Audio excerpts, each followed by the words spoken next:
tetragrammaton.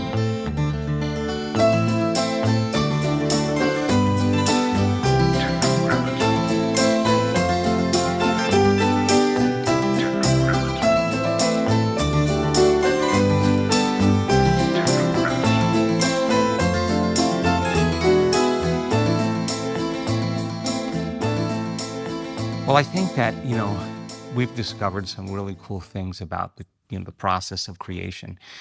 And I think that human beings live in one of two states. They either live in a state of survival, and living in survival is living in stress. And when you're in stress and in survival, it's not a time to create. Or the creative state is when you fall in love with whatever it is that you're creating. And we found that the heart tends to be the creative center, that when you can relax into your heart fully. And that's kind of a practice that if you can get into that state, there's a physiological change that takes place in the brain. In other words, the heart informs the brain, number one, to get creative. That's what it tells it. And when we get creative, we tend to move into more elegant, lighter brainwave state called alpha, right? In alpha, we tend to see in images. We tend to see in pictures. The brain is in an imaginary state, right? So when that occurs, you can see on our scans that there's this kind of wave of energy from the heart to tell the brain to get creative. And the brain, like grabbing a big sheet and giving it a little whip, it creates this rush of energy to the brain to tell the brain to move into an alpha state, very coherent alpha state. And when that occurs, we tend to think about possibilities that we don't typically think about before. And the more we practice that, the more we relax into our heart, like a springboard, the more energy moves into the brain. And so that's the first thing. The second thing that we've discovered is that the creative act actually takes place primarily in the present moment. When you get so involved with what you're creating that you forget about yourself. You forget about all the people in your life, all the things you have to do, all the meetings, all the obligations, what happened yesterday, what you're going to do in a few hours. The labor for the present moment is really being in the unknown. And that's where the creative process takes place. If you're living in an emotional state and that emotion is causing you to think about some memory, right? Because emotions are a record of the past, we would call that the familiar past, and that's the known. And if your body's habituated in doing the same thing every day, you could say that the body's on a program and it's in the predictable future. And predictable future, anything you predict is the known, right? So when you move into that present moment, you're moving into the unknown. And that's where you can't create anything from the known, you can only create it from the unknown. So we're kind of unraveling this process a little bit. It's beautiful. And it sounds like when you're in this present moment, there's a sense of well-being associated with that. Yeah. So if you can sustain it, this is what we discovered. You can sustain that state where you're relaxed in the heart and awake in the brain. That kind of state causes waves in the brain. If you can sustain alpha in coherent state, alpha starts to build more energy. The waves begin to interfere and they start to create bigger waves. So you see the body move into this beautiful, elegant, resonant state where there's waves in the brain that are interacting with other waves, and the waves interacting with other waves, creating more energy. And that tends to feel so good that you don't want the moment to end, right? You want to elongate the moment, right? Yeah. And if you look at brainwaves, it's kind of funny because we're right now in beta brainwave state, right? And we're just kind of local in space and time. We're conscious of ourselves, we're conscious of our surroundings, and that's kind of the brain's ability to be able to integrate as much information as it can through its senses and make meaning out of it, to create coherence between the outer world and the inner world. When the brain goes into a stressful or survival state, it moves into this very, very, very high aroused beta brainwave state. And that's when you're very focused, very focused on your body, your environment, and time. And you become very narrow focused. You become obsessive on something. When you're in stress, you're overthinking it, you're analyzing it, and the brain actually goes into a higher and higher beta brainwave states. We can actually move our brain and body out of balance by thought alone. By broadening our awareness and sensing nothing, broadening our attention to not past thought. Right, exactly. Past thought. Past thought. So if you're thinking, you're analyzing, right? Yeah. And what separates the conscious mind from the subconscious mind is the analytical mind, right?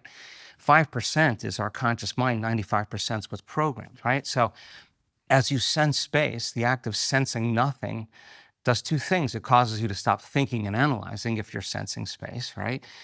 And if you're not thinking about the people in your life or the objects that you own or the place you need to be or the place where you're sitting or the place where you live, those neurological networks in the brain no longer fire, right? Because you're no longer activating them. And the brain waves tend to slow down into that alpha state. The beauty behind it is that if you can really, really get into it, your brain moves into that very low theta brainwave state. And in theta now, it tends to be like time is much more elongated. In beta and high beta, there's never enough time, right? In alpha, you feel like you got a little bit more time to create.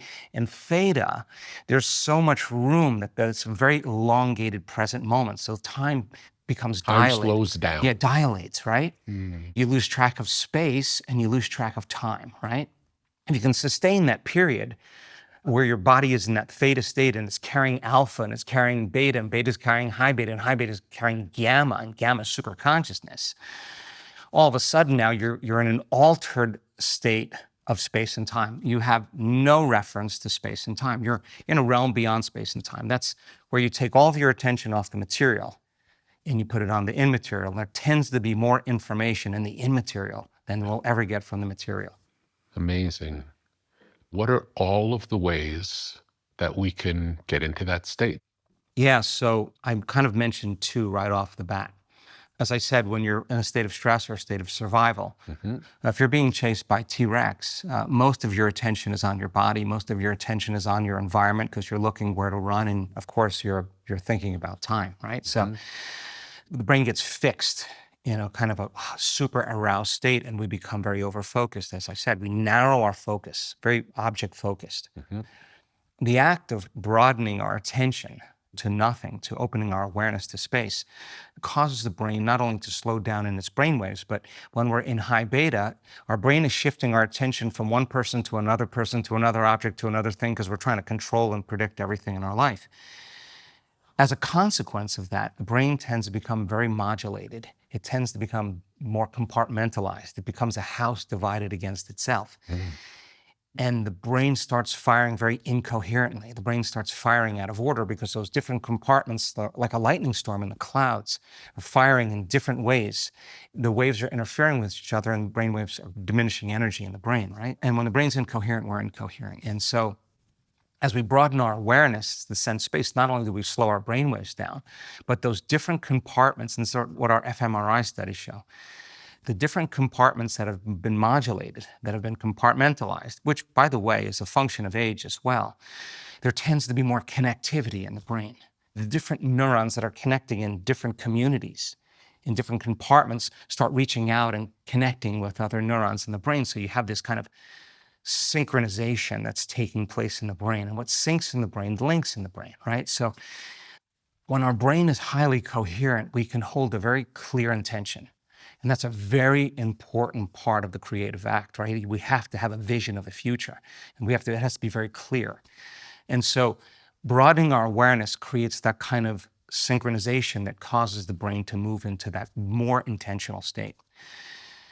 The other element that it takes is to begin to practice opening your heart, because if you're truly in the creative process and you're getting into it, in the beginning there's dissonance. I don't like this. You got to go through all of that. And all of a sudden, there comes a moment where there's a spark in the brain and you start falling in love with whatever you're creating. And love was what bonds us, right? It's the glue, right? It's what holds it all together. So practicing then feeling elevated emotions, instead of feeling resentment or impatience or judgment or frustration, those cause an effect in the heart also that becomes very incoherent. When we feel elevated emotions, there tends to be more order, more energy in the heart. And so if you can combine that with a slower breathing process, all right, to slow your breathing down helps to convert the body from that fight or flight sympathetic state to a more relaxed state called the parasympathetic state, where there's more energy for what we're doing internally. When we're in stress, more of energy is on the external, right? So we practice, first and foremost, out of all the things that you can put your attention on, all the people, all the obligations, all the meetings, all the places, your cell phone, whatever, on all the things you can put your attention on, you put it on your heart. And we've discovered that where you place your attention is where you place your energy. And there's a very low frequency that the heart uses to beat. It's indigenous. It's the very energy for the heart to thrive. We see that very low frequency in the heart when a person puts their attention on it. Well, like the way that our scans are designed, it looks like the gas tank is filling up. So the heart is getting energy. All right, so put your attention on it. Slow your breathing down, because when we're tense and we're uptight, we tend to shorten our breath, right? Our breath gets way too exacerbated. So find that regulation where you can slow your breathing down. And when you slow your breathing down, you also slow your brain waves down. So work with your body like you're training an animal and get it out of that state of vigilance, that state of readiness to get it to slow down a little bit. Do we naturally know how to focus on the heart? I think we tend to relax into our heart. I think it's a natural process. I think, though, that so many people are conditioned to live in survival and be addicted to those hormones of stress that they forgot how to feel with their heart. And so we tend to feel with every other part of our body but our hearts, right? So in our community, it's a very fundamental point of consciousness that connects the community, because the heart is a different consciousness than the consciousness of fear, or the consciousness of anger, the consciousness of judgment, of suffering. It's a different consciousness, a different energy there.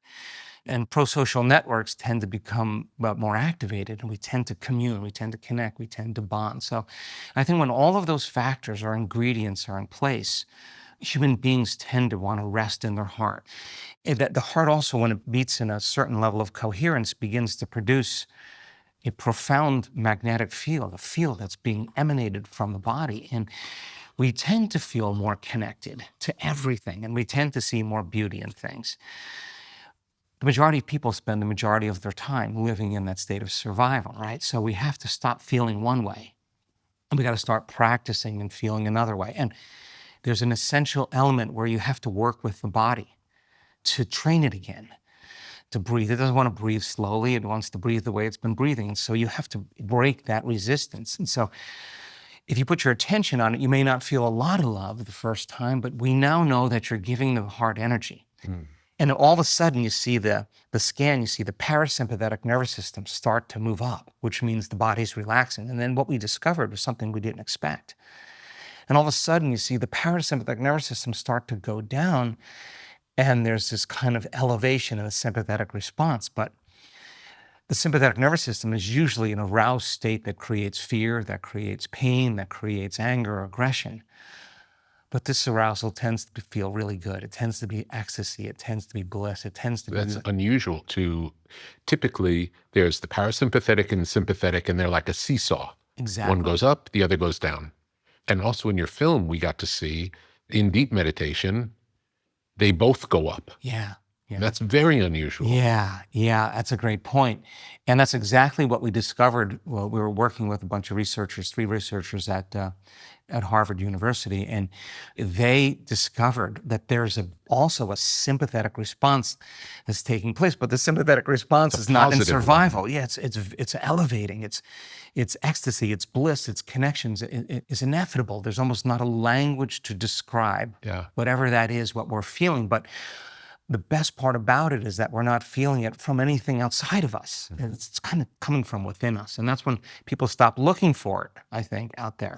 And they start looking for it in there. So I do think, to answer your question, that it's innate in us to love. It's innate in us to be kind. It's innate in us to care. It's innate in us to be creative, to be inspired, to feel grateful, to feel appreciative, to feel and see beauty in things. I think it's innate in us, but it's not active in us if the majority of our time we're living in that state of stress and survival. So much of today's life happens on the web.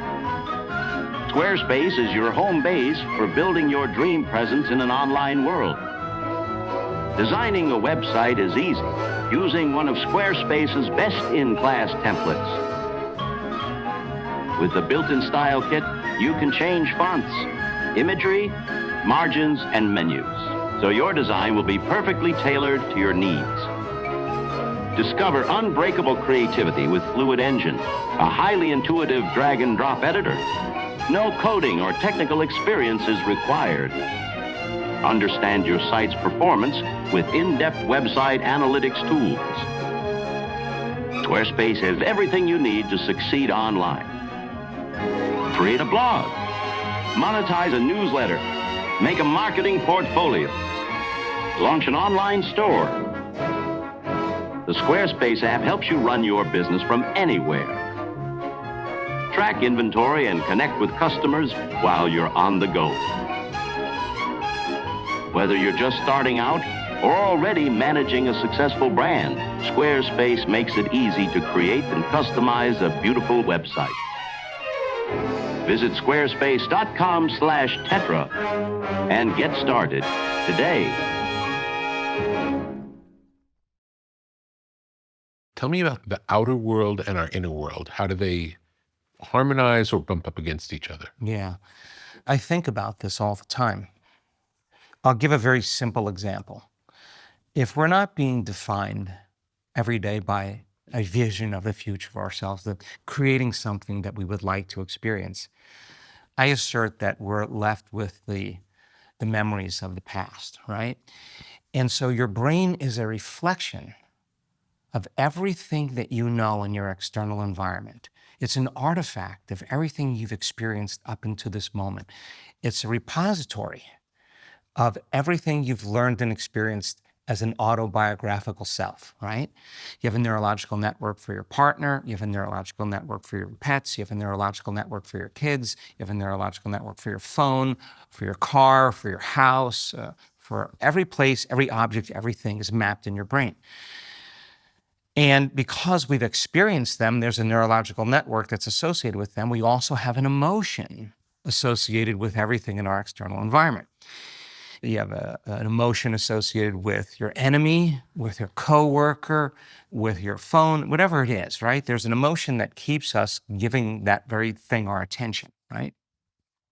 So if you're not being defined by a vision of the future and the brain is pretty much a record of the past, as you see the same people and you go to the same places and you do the exact same things at the exact same time, as you see those different people that are known to you, they're causing those circuits in your brain to become activated to think about that person or that circumstance in terms of the memory of the experience you've had with them, right? So you're living in the past. You're living in the past. All the time. So then the emotion that you give them, that you associate with them because you've experienced them, is causing your body to be in the past. So now, the moment you feel anger, the moment you feel hatred, the moment you feel resentment, whatever it is, or the moment you feel love, for the most part, that outer environment is causing you as an individual to feel and think equal to everything known in your environment. So the way you think and the way you feel creates your life. So if you're thinking in the same ways, equal to everything that's known in your life, theoretically then, everything should stay the same in your life because you're the same in your life and nothing changes in our life until we change, right? Mm-hmm. And so in the worst case scenario, when you find a person who's living equal to their environment and you say to them, why are you so upset today? Why are you so angry today? Why are you suffering today? They'll say, I am this way. My mind and body are this way because of that person, that circumstance, that condition in my life is causing me to feel and think this way. The way I'm thinking and feeling about that person or that problem is actually that my response is weakening me as an organism. And the stronger the emotion I feel to that circumstance or that problem, to that person, the more I'm giving them my attention. And where you place your attention is where you place your energy, right? So now you're giving your power away to change. And we would say then, you're meeting that problem, that circumstance, that person from the same level of consciousness every single day. And you can't resolve that problem or that circumstance from the same level of consciousness. You got to resolve it from a different level of consciousness, from a greater level of consciousness or unconsciousness that has created that problem. So for the most part, the outer environment appears to be real because our senses plug us into this three-dimensional world. And so as long as we're thinking and feeling equal to everything that's known in our life stays the same. Now that may be okay, but what if you want to create something new and you're addicted to some emotion that's causing you to feel the anger or feel the suffering that's connected to that person or circumstance?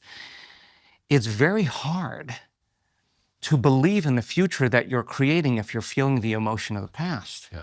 Because the emotion of the past is causing you to believe in the story of the past. Yes. And 50% of that story isn't even the truth. And people are reliving a miserable life they never even had just because they can't change. Yeah.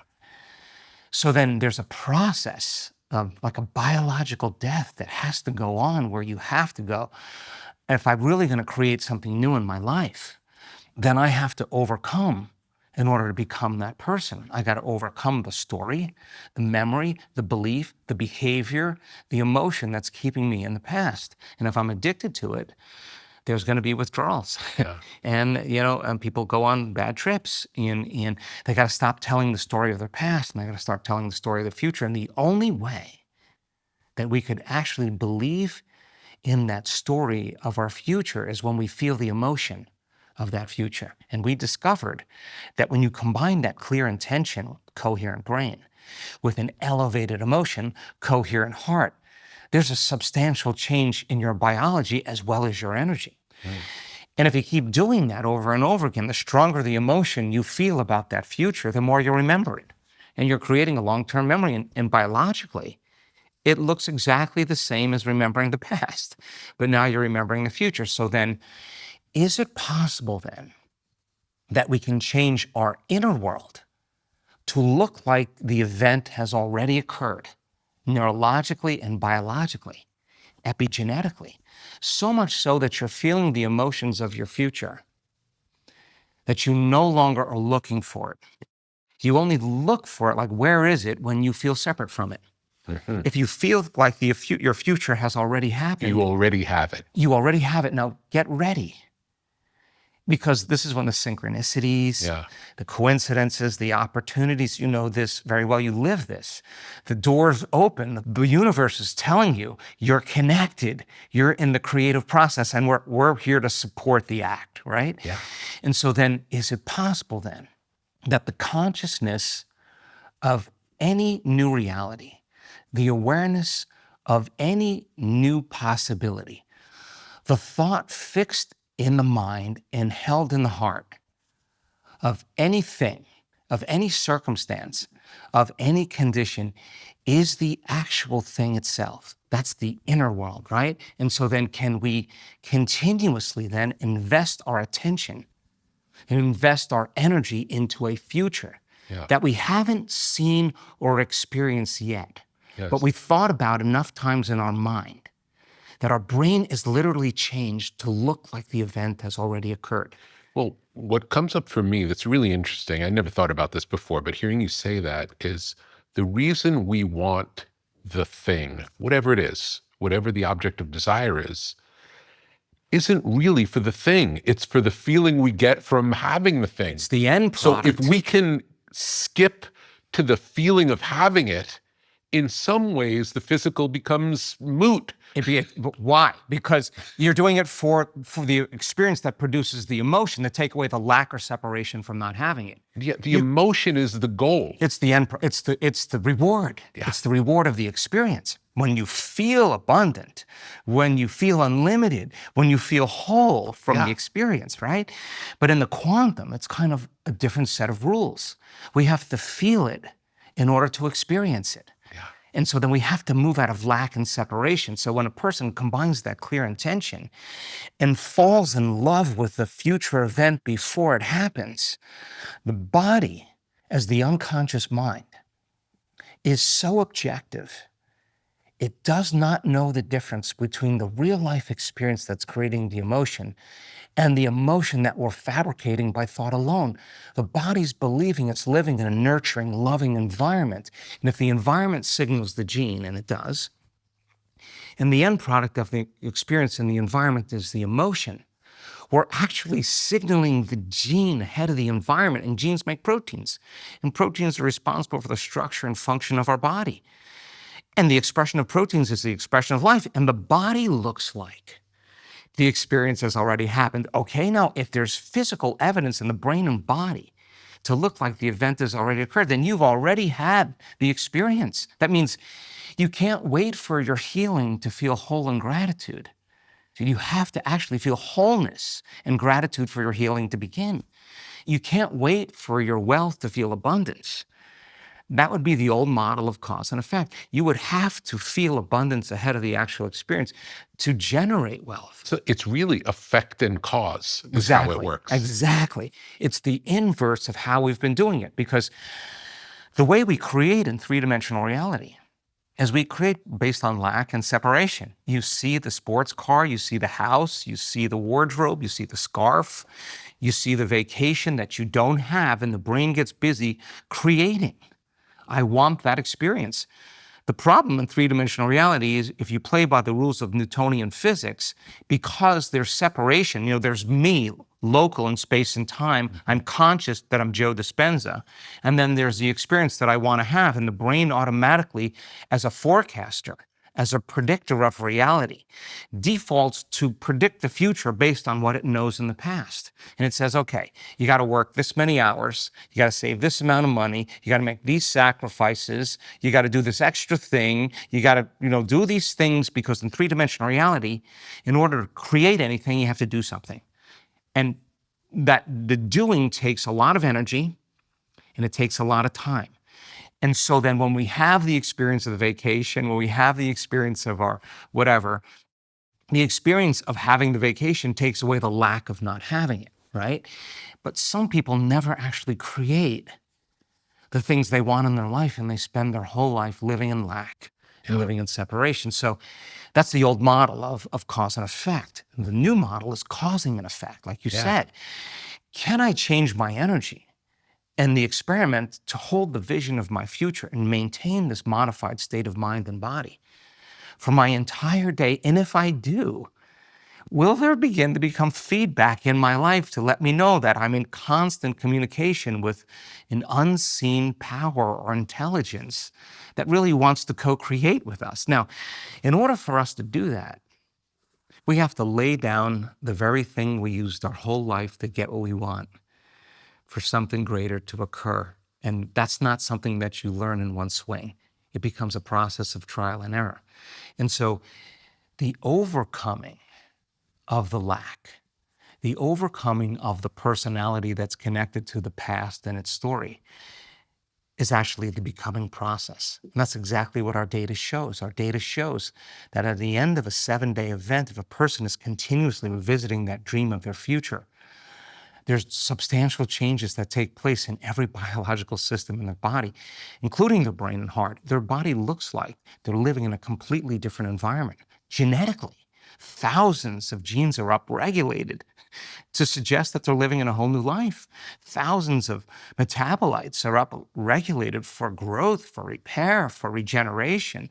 The body's out of survival. It wants to move back into homeostasis. It wants to flourish. The brain grows. We have data to show that advanced meditators have bigger brains. They have more connectivity. There's more order. There's more information that's being exchanged. The heart, after the 7-day event ends, the person is moving into greater levels of HRV, heart rate variability, as a consequence of this experience. So the person who immerses themselves fully in their dream, and it's so much easier to forget the vision than to remember it. And that means we got to take time away from everyone and everything to just get our brain to back into that vision of the future. Because the moment in our lives you default and you see some person or some circumstance that pushes your button and you feel the emotion, you will no longer believe in that future. You'll default and seamlessly move back to the memory of the past, and we're disconnected from that future. And we can't say it's that person or that circumstance that's causing us to be this way, because then we would buy into the old model of reality, being the victim of our environment that is controlling our thoughts and feelings. And we do that. That's not bad. But the question is, how long are you going to do that for? Because sooner or later, you got to go, I got to stop doing that. And most people don't even know they're in that constant tug of war. They just think that's how it is. Yeah, exactly. I think that's how we've been programmed. Yes. And that's 95% of who we are by the time we're in the middle of our life. It's so much easier to go unconscious. And what we discovered is the only way you get really good at becoming conscious is when you catch yourself from going unconscious. People think, oh, I'm doing my meditation wrong because my mind is wandering here. No. You're doing it right. That's exactly how you weed the garden. You catch yourself going there, you become conscious, you're going unconscious, you return back to the present moment. It takes energy and awareness to do that, and the body goes, I don't like this, I want to quit, I want to get up, I want to go. It gets agitated, gets aroused. Most people go, I can't meditate. Settle the body back down, tell it's no longer the mind, that you're the mind. Do that enough times, sooner or later, the animal starts to relax into the present moment, and there's a liberation of energy. The emotion that's stored in the body as information is being liberated into the field. We're going particle to wave, matter to energy, and we're freeing ourselves from the chains of the familiar past and the predictable future. And the body can actually relax into the unknown, and that goes so against thousands of years of conditioning in biology, because we're wired for survival.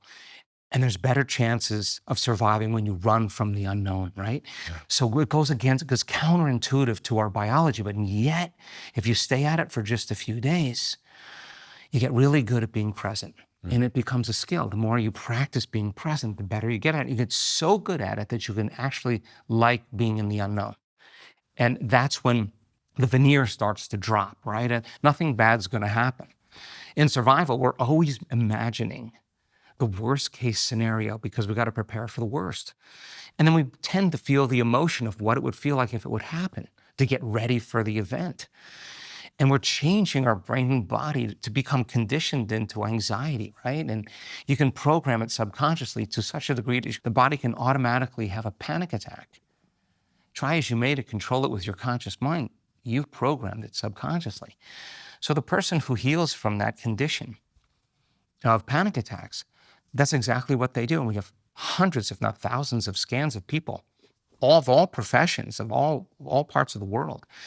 All they're doing is catching themselves going to that worst case scenario and returning back to the present moment and settling the body down from that emotional state. And the body bucks and kicks like an unbridled stallion. It wants its way. It's the mind. It's been conditioned to be that way. And yet, if you stay with it and you keep returning back to the present moment, sooner or later, the body acquiesces. It surrenders to a new mind. The leader's back, right? Most people would rather get on their cell phone. They'd rather scroll. They'd rather get up and do something, take something, watch something to take away that emptiness, right? But if a person's willing to immerse themselves in that process, we see that people have dramatic changes in their biology at the end of 7 days.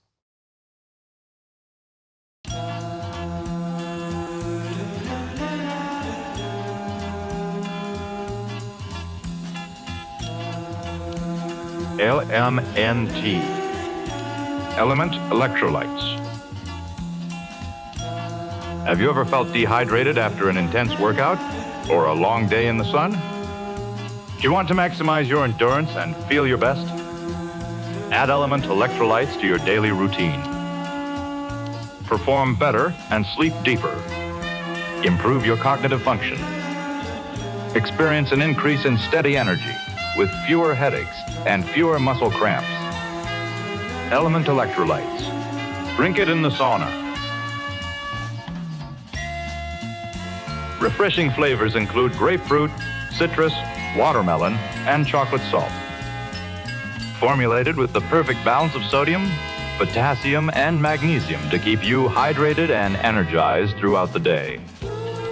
These minerals help conduct the electricity that powers your nervous system so you can perform at your very best.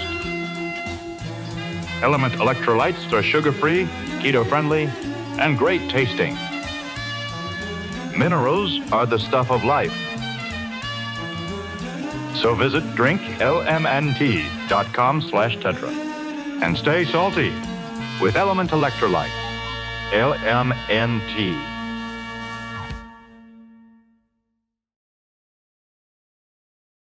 Tell me about how you came to the 7-day program. Well, first of all, I never planned on doing any of this, honestly. It was only when people started asking, how do you do it? Like, well, it's a time in history, I think, where it's not enough to know. It's a time in history to know how. 20 years ago, it was very much dinner conversation. It was arguments of philosophy and theory and intellectual understanding of things. And now people want to take that philosophy and they want to do something with it. And I thought it would be really great to demystify the process because, for example, the people in this work that heal, they don't do their meditations to heal. They do their meditations to change. And they understand that when they change, they heal. So when I started studying spontaneous remissions and I found out all the commonalities with people that had remissions, I thought maybe we could replicate the model, because that's what they were doing, is that they were literally changing from one personality to another personality to such a degree they would tell you, oh, the disease exists in that person, I'm somebody else, right? So I wanted to demystify the process, and I think for the first couple of years, we didn't really see much happen. We just saw people at the end of a 1-day or 2-day event, they felt better, their well-being was better, but we didn't see anybody have dramatic change. And that went on for about 2 years, and then all of a sudden, we started seeing people with MS step out of wheelchairs, people with ALS have more motor function, people with food allergies that could only eat 10 foods, they were eating all the food they wanted again. There was an upregulation that was taking place, and sometimes it would happen right before my eyes. Yeah. And, the human in me was like, yay. But the analytical, scientifically minded person was like, if that happened, how did that happen? The person sitting there with their eyes closed, Yeah. how could they downregulate the gene for MS and upregulate the gene for health with their eyes closed without any experience from their environment? Maybe there's an inward experience that's going on that's changing their biology, right? So we were doing 1-day events, and then people kept saying, can you do another event? So we just started doing 2-day events, then 2-day in one evening. And then we did a level 1 and a level 2 and a level 3 and a level 4, and it just kept going, right? Yeah. And got to a point where I said to them, I don't know anything else. Yeah. And then I started having mystical experiences, and then that kind of opened my mind to other things. But when we started doing the measurements, we were so surprised to see, like, oh my God, there's really things happening in people's brains and hearts and in their genes and in their immune system. So then we started elongating the events to do like 4 days in one evening. And we did tons of scientific studies. And right around that 4th day, people are having transcendental experiences, mystical experiences that changed the way they saw themselves and their life and their past and their world. And, we were sitting, in a meeting, and I said, what if we did 7 days? Like, we've done 4 days, like they're just breaking through. See what happens. Yeah, this is like Saturday and Sunday, the group is breaking through. Why not the 7 days? What would happen if they broke through in 3 or 4? What could we measure at the end of 7 days? So we've done 58 week-long events now. Wow. 58. Yeah, it's insane. I spent a year of my life in a ballroom. Wow. And now, just last year, our community said, what would happen if we did a 10-day? And I was like, come on, no way. And we did our first 10-day event in Cancun in December of last year. And once again, we measured some things again. And of course, there's going to be more evolution of the species, because what we discovered is when you get a collective group of people together that want to really improve themselves and improve their lives and get them in a state of creation, relaxed and awake. And they all behave in the same way. They do the same things. They're exposed to the same information. They learn the information.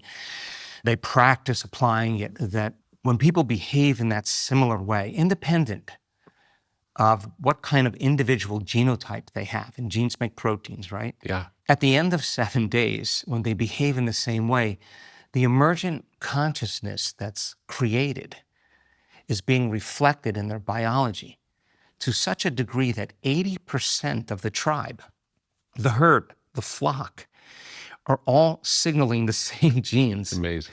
And making the same protein. That means the collective consciousness that's living in love, that's living in possibility, that's living in a state of creation that's more orderly, more coherent, more regulated into balance. Stress is autonomic dysregulation. This is more regulation. That there's an emergent consciousness that's reflected in their biology, where the entire community is biologically changing in 7 days. And so we're like, what would happen in 10 days? And of course, you see more of that take place. So if you were to do a one-on-one for 7 days versus having 2,000 people for 7 days, the fact that it's 2,000 people doing it amplifies it for everybody. Yeah. I mean, I get asked to do private events all the time. And some of them, many of them I turn down because there's something magical that happens. And it's transcendent of our typical senses, but you come to the event and something palpable you can feel. There's so much energy in the room. And I'll give you 2 examples of this that really blew my mind. At that 10-day event in Cancun, we hooked up the 700 people to measure their heart rate variability over the course of 7 days. And we had 265, maybe 267 people that were healthy people that pretty much had healthy HRV, heart rate variability measurements. And then we divided the rest of the group with different health conditions into different categories: depression, anxiety, PTSD, cancer, etc., right? Our early data, when we look at 10 days of these people wearing their HRV monitors, from the very beginning of the event, as an example, depressed people have a very specific signature that's different than a healthy person HRV-wise. Every single meditation of those depressed people had the exact same heart signature as the healthy controls. Wow. Now, the probability of that happening, Yeah. that's called murmuration in biology, where you see the flock of birds, a school of fish synchronized. The probability of that happening is about 0. Our mathematicians, our Taiwanese, mathematician cardiologists, they wrote, the event is too good. That's what they said, too much synchronization. We've never seen anything like that. So there's this immediate entrainment of order where the strong, the healthy are lifting the weak. And by the end of the 10-day event, the depressed people's signatures with their eyes open were entrained to the collective. That is outstanding because there's a non-local effect that's taking place in the collective network, right? So that's one thing. When we do healings on others, and we do those and people heal when they understand the technique that we use, when it's no longer about us and it's about giving life to another person's life, if it's about loving another person into life, and the act of giving opens the heart, it actually releases oxytocin. So when we do these coherence healings, we have random event generators in the room, spread out along the room, and think of a random event generator as a sophisticated coin toss. And it tosses a coin about 1,000 times in a second. And the more you flip a coin, it's going to be heads or tails. The machine is programmed to a 1 and a 0. The more you flip it, the more it's going to be 50-50, right? So 50-50 is pretty much what a random event effect is when there's nobody in the room. Put the machines in there, and you just see it just kind of may go head, tail, tail, head, tail, head, but it's 50-50. Over time. Over time. It 50-50. balances out. Right. When we do the coherence healings in the room, and there's a palpable presence of people, there's reverence, there's power, there's love. The tribe is coming together, right? And we're going to produce an effect on one of the tribe, right? This is model language. Those random event generators go absolutely crazy. Wow. They just go 0, 1, 0, 1, 1, 1, 1, 1, 0, 1, 1, 1, 1, 1, 1. They go right outside of normal. So collective networks of observers with brain and heart coherence. The signature of order, the more coherence, the more clear the information, directed towards another human to affect their field, to create new information in their field, somehow causes random events to become less random and more orderly. And it's collective networks of observers that determine reality. And it's not the number of people. It's not the amount of energy. It could be a stadium full of people, it could be entropic energy. It's the most coherent signal, right? The more orderly the signal, the greater the effect. Now, the scientists, that do the research, they're always mystified because it's outside of the materialistic model, right? So one scientist says, okay, let's take one of them and let's wrap them in a Faraday cage, which is basically copper and nickel and lead to block what? Electromagnetic energy. And so the other ones in the room are going off the scale, and the one that's blocked with the fabric and the box that has the metals in it is behaving normally. Now we know that it must be some electromagnetic field. Heart being the magnetic charge, the brain being the electrical charge.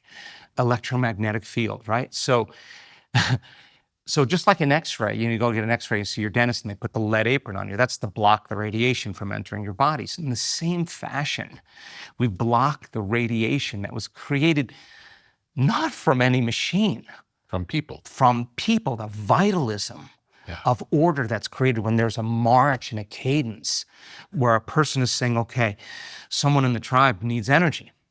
And what we see in the coherence healings, we see the greatest biological changes take place both in the healer as well as the healing. We've seen blind people see. I know this sounds, it's hard for me to believe at times.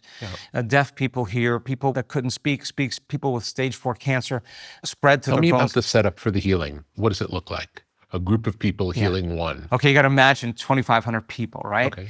So there's a pool that's created for a person that wants a healing from a chronic health condition. And then we have a random machine, because it's science, that randomly chooses the people.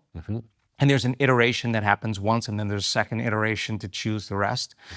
And then once they're selected, they're brought into the ballroom, and they're laid down on their back. And there's 8 chairs that's placed around, sometimes 6, sometimes 7. The number's not important, but between 6 and 8 people are surrounding that person. So the healer, there are 6 or 8 healers. And one person in the center. In the center. That's to be healed. Yeah. And the healers are outside, and they're doing a standing meditation where they're changing their state. They're changing their energy. They're getting coherent. Are they doing it together as a group? Yes, they're standing outside in the But foyer. are they focused only internally on themselves, or are they focused on the group? No, just getting their energy right. They have to be in the right individual energy, individually, right? yeah. Okay. Because they're gonna fly with the flock. Understood. And they got to be synchronized, right? Understood. So there's a standing meditation. We used to do walking meditations. We do the standing one now, where it's about a 15, 20-minute meditation, eyes closed, and I'm talking to them in their ear, and I'm getting them in that state. At the same time they're doing that, I'm in the ballroom with the people that are laying down, and they have to also be in a state of receivership, right?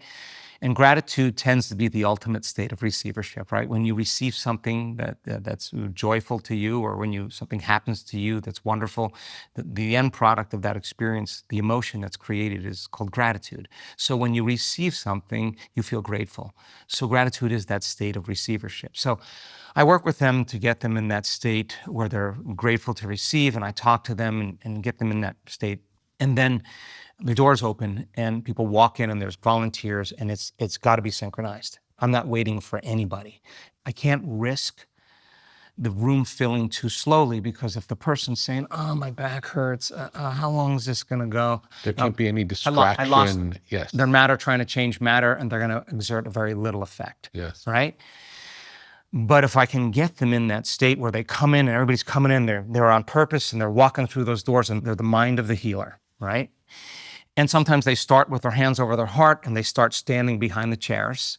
And sometimes the first one they stand, we do 3 in a row, 3 days in a row. The second one, they typically sit, but their hands are over their heart. And once the room fills, I come in. And I get them to that point where they get beyond space and time. They get to that invisible field of energy and information called the quantum field that tends to be more unifying. And Einstein said, the field is the sole governing agent of the particle. The field controls the particle. He didn't say the particle controls the particle. So if we're going to affect the field of the person to affect their body, we have to get to the field. So the process of dissociating from everything physical, everything material, to take your attention off your body, off everything in your environment, and off of time, the predictable future. Energy. Just become pure consciousness. Yes. In that void, in that vacuum, it's rich in frequency and energy, and everything's connected, and they're trained all week to do this. Once they're beyond their identity in 3-dimensional reality, and they are pure consciousness, and they feel connected to that energy, then the next thing you do is they have to get in their heart. Because the energy of the heart is the glue that holds all of matter together. So then there's a process where they move into their heart. Once energy moves into the heart, we know, based on all our research, it goes to the brain. They bring their hands together, and then they open their hands very slowly, and they're producing a coherent field of energy in the field of the person who's laying there. Now, I'm going to digress for a minute here, because I want to just explain a little bit of the science, because this sounds for some people a little bit of a stretch.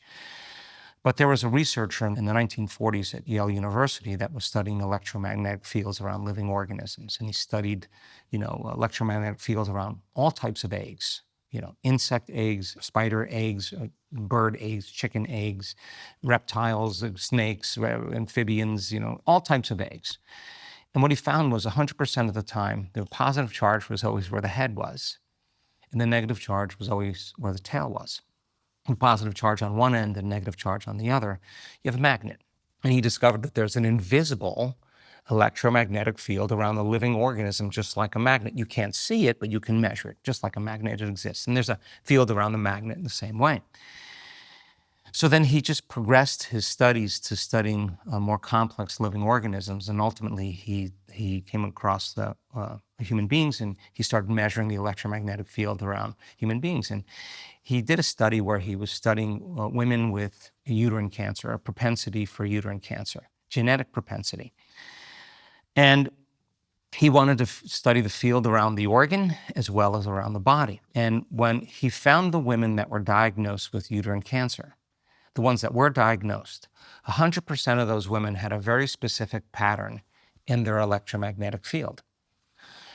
But there were a certain percentage of women that didn't have uterine cancer, but had the pattern in the field. And As if they had the cancer. Yeah. Every single one of those women that had the pattern in the field ultimately developed uterine cancer. And he said, oh my God, I thought matter was creating this field. No. It's this field that's informing matter. If I can change the information in that person's field, can I stop them from getting uterine cancer? If I can change the field, could I change matter? Well, that's what Einstein said, right? So that's exactly what we do. The tumor, the disease, it's incidental. It's the projection, the hologram in three-dimensional reality. If I swim upstream and I come to the epiphenomenon of matter, and I can change the information in the field of the person who's laying there, and I have a coherent brain and a coherent heart, that means I could create a more orderly pattern of information in the field. And if I can do that to such a degree where 8 people are resonating and tuning in and doing the same thing, we could actually change the information in the field to change the destiny of matter. And that's exactly what we start seeing happen with people with all different chronic health conditions. I mean, people with Parkinson's disease, all kinds of crazy conditions. All of a sudden, there it is, and now it's gone. Now, here's the coolest part about it all. The majority of people who are doing the healing feel a level of love that they've never felt before. And the person who's receiving the healing, if there's a connection, experiences a level of love that they've never felt in their entire life. And when they stand and talk about the change that's taken place, the majority of them will never tell you, oh yeah, I had this health condition and now it's gone. They don't even talk about that. It's incidental. They cannot stop talking about the experience. And when we study the language of transformation, we study the language of language specialists from universities that study this, it's such an amazing phenomenon, because the experience, the most common thing that people say is, I felt it. Like I felt, and yet those people are not even being touched, Yes. Right? There's no physical contact with them.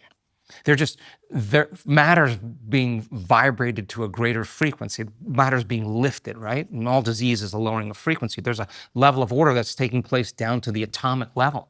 The atom's doing it, the molecule's doing it, the chemical's doing it, the cell is doing it, the tissue's doing it, the organ's doing it, the systems, the whole entire body's being irradiated with light. So the common word is feel it. And I love how it's kind of divided into 2 feel it's. One is very somatic. Like, I felt every single cell of my body vibrating. The top of my head blew off. My heart turned on like an engine. Like, it's very somatic. And then the other part is it's very emotional. Like, I never felt love like that. I know it wasn't love because it's a different kind of love. It was a connection. No. Was it bliss? I don't know. It felt really good. And I felt like I remembered what I once forgot. Like, I remember this is who I am, right? And there's an instantaneous biological upgrade that takes place because we could say, in a sense, that the love that they're feeling in that moment is literally dragging the body right out of the past into the present moment.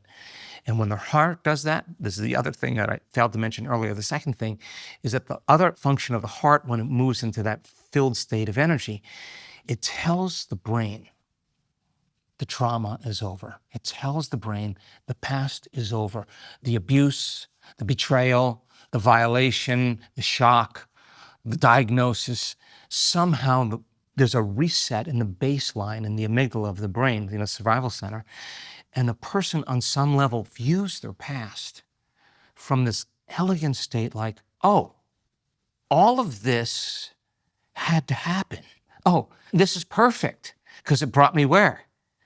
To this. And now all of that makes sense. And that's the moment the past no longer exists. In fact, some people say, I don't want to change anything in my past. Oh, the people that abused me, the people that did this to me, I love them. I would have never gotten here. They see it from a greater level of consciousness. And I think that's forgiveness. That's really what forgiveness is. Forgiveness is when you feel something so good that you don't want to feel that anymore. And if you're not feeling that feeling, you're no longer giving that person your attention, right? Yeah. So it's energy coming back to you. And there's energy to heal. There's energy that's coming back to your field. There's energy to create. There's energy to thrive. There's energy for the mystical, right? And so when the person comes back to their identity, in a sense, they're in a new body. They got an upgrade. They're in a whole new life. Their life is completely different. They're in a whole new future. They're not on that timeline genetically where they were headed with their diagnosis or whatever. And so the language specialist did a week-long event, and he had a transcendental moment. And he Zoomed me and he said, now I'm the language specialist, and I don't have the language to describe. That's when the veil, that's when the hypnosis, that's when the conditioning, Yes. That's when the programming is removed and we see reality how it really is. In a world of artificial highs and harsh stimulants, there is something different, something clean, something precise. Athletic nicotine. Not the primitive products found behind convenience store counters. Not the aggressive buzz that leaves you jittery, but a careful calibration of clean energy and focused clarity. Athletic nicotine, the lowest dose tobacco-free nicotine available, made entirely in the USA. No artificial sweetener, just pure, purposeful elevation. Athletic nicotine is a performance nootropic. Athletic nicotine is a tool for shifting mindsets. Athletic nicotine is a partner in pursuit of excellence. Slow release, low dose, gradual lift, sustained energy, soft landing, inspired results. Athletic nicotine, more focus, less static. Athletic nicotine, more clarity, less noise. Athletic nicotine, more accuracy, less anxiety. Athletic nicotine, from top athletes pushing their limits to artists pursuing their vision. Athletic nicotine offers the lift you've been looking for. Learn more at athleticnicotine.com/tetra and experience next level performance with Athletic Nicotine. Warning, this product contains nicotine. Nicotine is an addictive chemical. The healing that you're describing sounds modern, and you use technology to prove the way it's working, but I can't help imagine that once upon a time, that was the way people healed. What else was there? Don't you think? Of course. I mean, you had, certain elements in nature Yes. that was passed on through culture and tradition, Yes. through experience that worked for that culture. But my interest is to demystify the process and not use the language Yes. of 2,000 or 5,000 years, because that was the language of that time. We would divide community if we did that. But in our materialist society, it's viewed as impossible. But I think it's historical and ordinary. And absolutely. We've just lost it. Exactly. We've lost the We've lost it. understanding. So let's go a step further, because we've lost our true nature, our connection to one another and connection to nature, right? So let's stretch the model a little further. When COVID happened, and we couldn't run events any longer, and we couldn't do the coherence healings. And by the way, our statistics in in-person coherence healing before COVID was 38% of the people that were getting a healing got an 8, 9, or 10 out of 10 change in their body. That's outstanding, right? That's better than any pharmacology right now. Unbelievable. So and no downside, no. No, and the research shows that there's no side effects. Yeah. For sure, no side effects. And my job is to get the community better at it. Like, I want to get to 50% so we can walk into a children's hospital and say, we got the data, we're going to go in and help your kids. Like, you know, that's what we want to do. So COVID happens and you can't run events. And so a group of our community said, okay, if this quantum field is an invisible field of energy and frequency and information that exists beyond our senses, beyond three-dimensional reality, beyond space and time, where there's more order, where everything's connected, then we don't really need to be in the room if we're in the quantum, because all we need is a coordinate. We need a target. We need a picture. Can we do a remote coherence healing and change that person's field? Because the field is not over there where we think he is if he's in Sri Lanka and the rest of the healers are spread around the globe, which they are, in their bedrooms or in their living room, all lining up at the same time. You know, if we're truly in the quantum, he's a thought away. We'll just change his field in the field where everything's connected.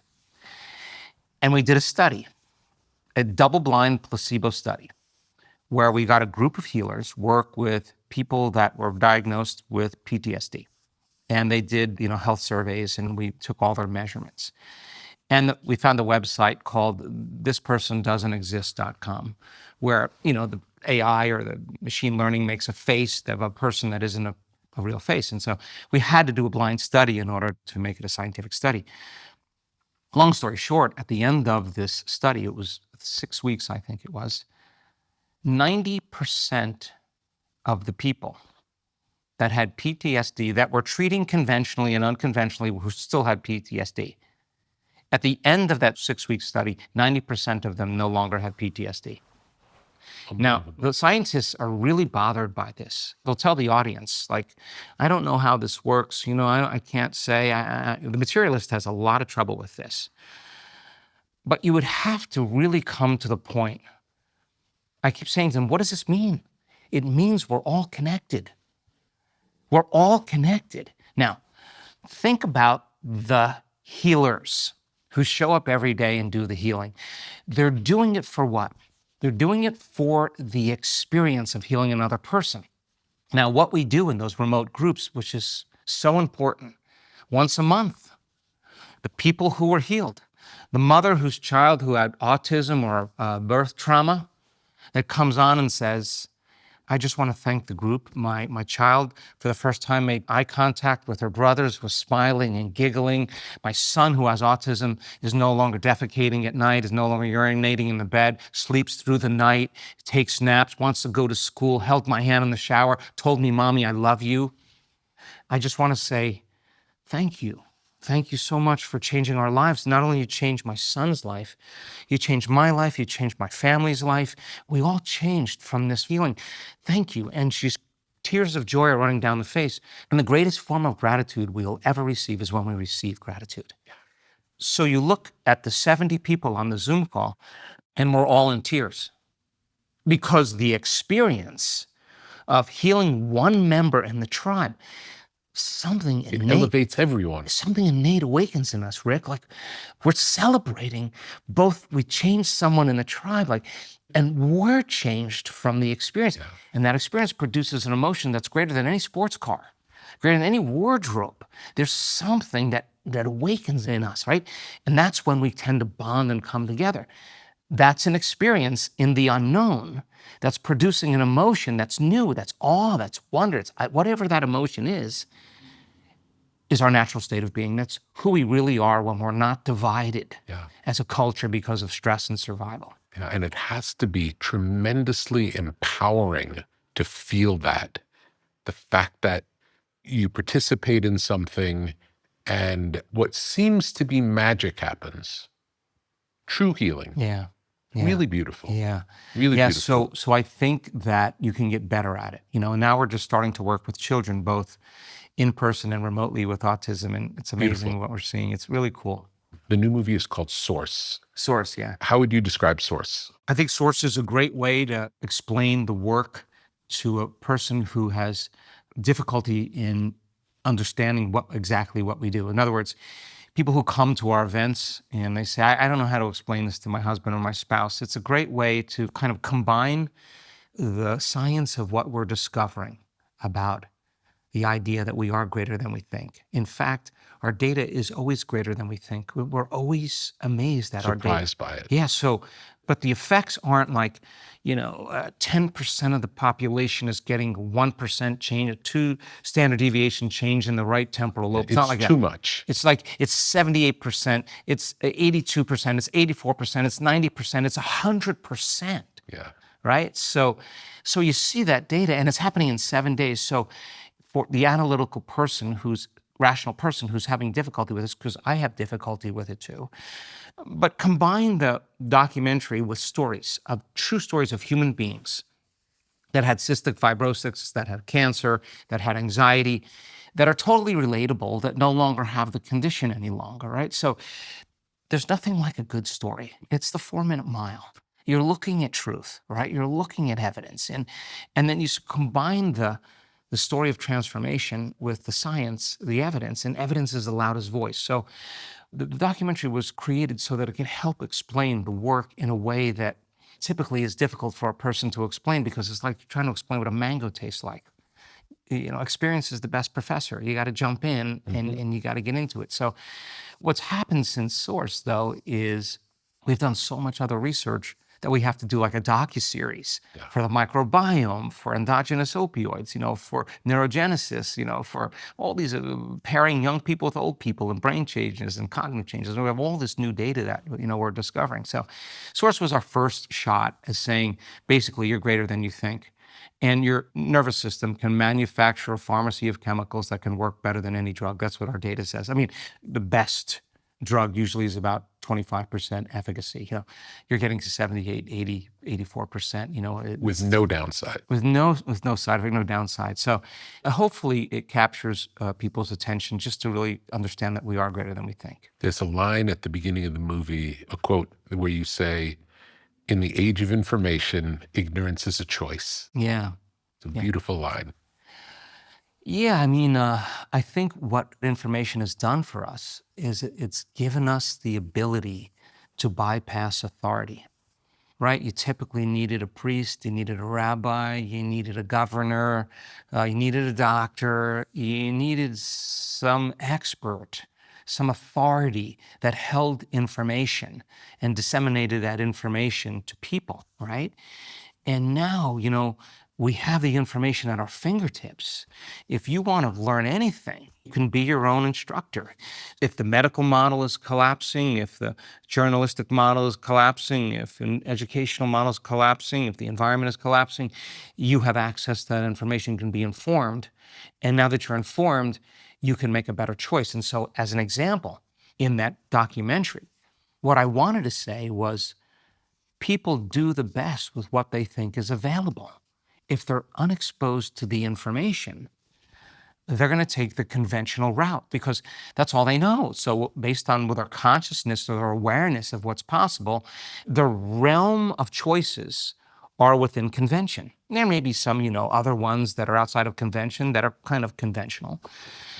But when the chemo isn't working, and the radiation isn't working, and the surgeries didn't work, and the drug trial didn't work, and the diet didn't work, and the ketogenic, and the organic, and the gluten-free, none of that worked, and you're left with yourself and your belief in yourself, this is something different. So when you see a person stand on the stage, our stage testimonials in the last 6 months has disturbed me a lot. A lot has changed my belief in what's humanly possible. Like I stay up at night thinking about it. Yeah. When you see that person on the stage tell their story, they're the example of truth, right? That's the 4-minute mile. They broke through a certain level of consciousness or unconsciousness, whether they had a brain tumor, whether they had a tumor in their spine, whether they had stage 4 cancer, whether they had Parkinson's, whatever it is, they tell their story and they're completely transformed. There's no evidence of any disease. And they don't look like a vegetarian, and they don't look particularly in shape, and they don't look young, and they're not dressed like Ordinary. just They're ordinary people. You pass them at Whole Foods, Ordinary walk people. right past them, and they're telling their story. I'm watching the audience, and 100% of the people are leaning in. They are witnessing light. They are witnessing truth. And now, the person who has the cancer, who's in the audience, who's looking at that person, listening to that story, is relating with that person. And now they're becoming conscious of another possibility, and that's new information.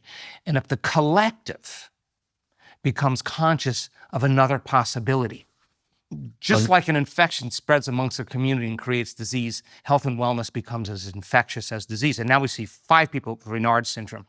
Because one person had it, they're healed in 1 week. 5 people with spinal cord injuries, one person standing up because they were in a wheelchair, now they're out of their wheelchair.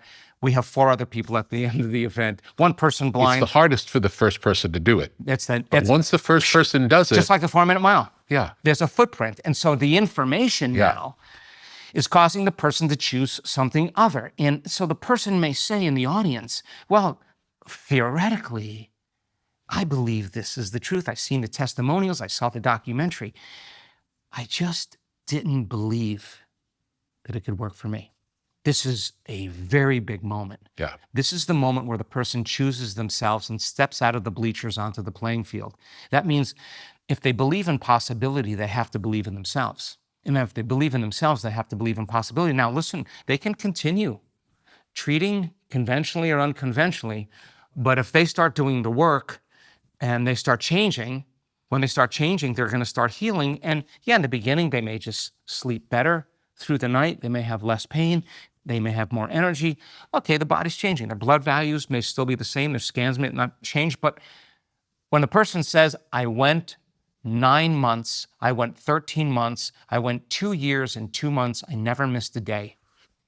I just kept changing, I kept changing, I kept changing, I started getting better. Then I was reacting to my ex or to my coworker emotionally. I was seamlessly returning back to my old personality. I had to practice doing it with my eyes open. I got to get really good at doing it with my eyes open as much as I can do it with my eyes closed, right? So their story, there's so many jewels.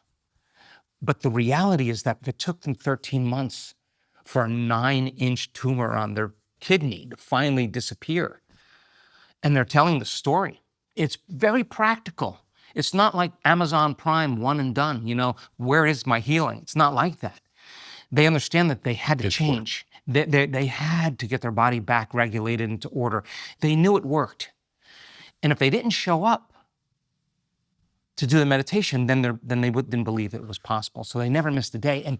And that transcends all the things that people say. I'm too old, I'm too out of shape, I had too rough of a path, I never meditated before, I'm too sick. You can't say any of that stuff any longer. You either choose yourself or you don't. So there's such great information in the story where you have to question your own belief. And that's exactly what those testimonials in the last 6 months has done for me. I've just been in awe. I've had to watch some of them 50 times over because I cannot believe it. It's unbelievable. And that's exactly the information that we need for people to make a better choice about themselves and their health. And for you, it didn't start theoretical. You had an accident and you were able to heal yourself in a way that doctors told you could never happen. Is this true?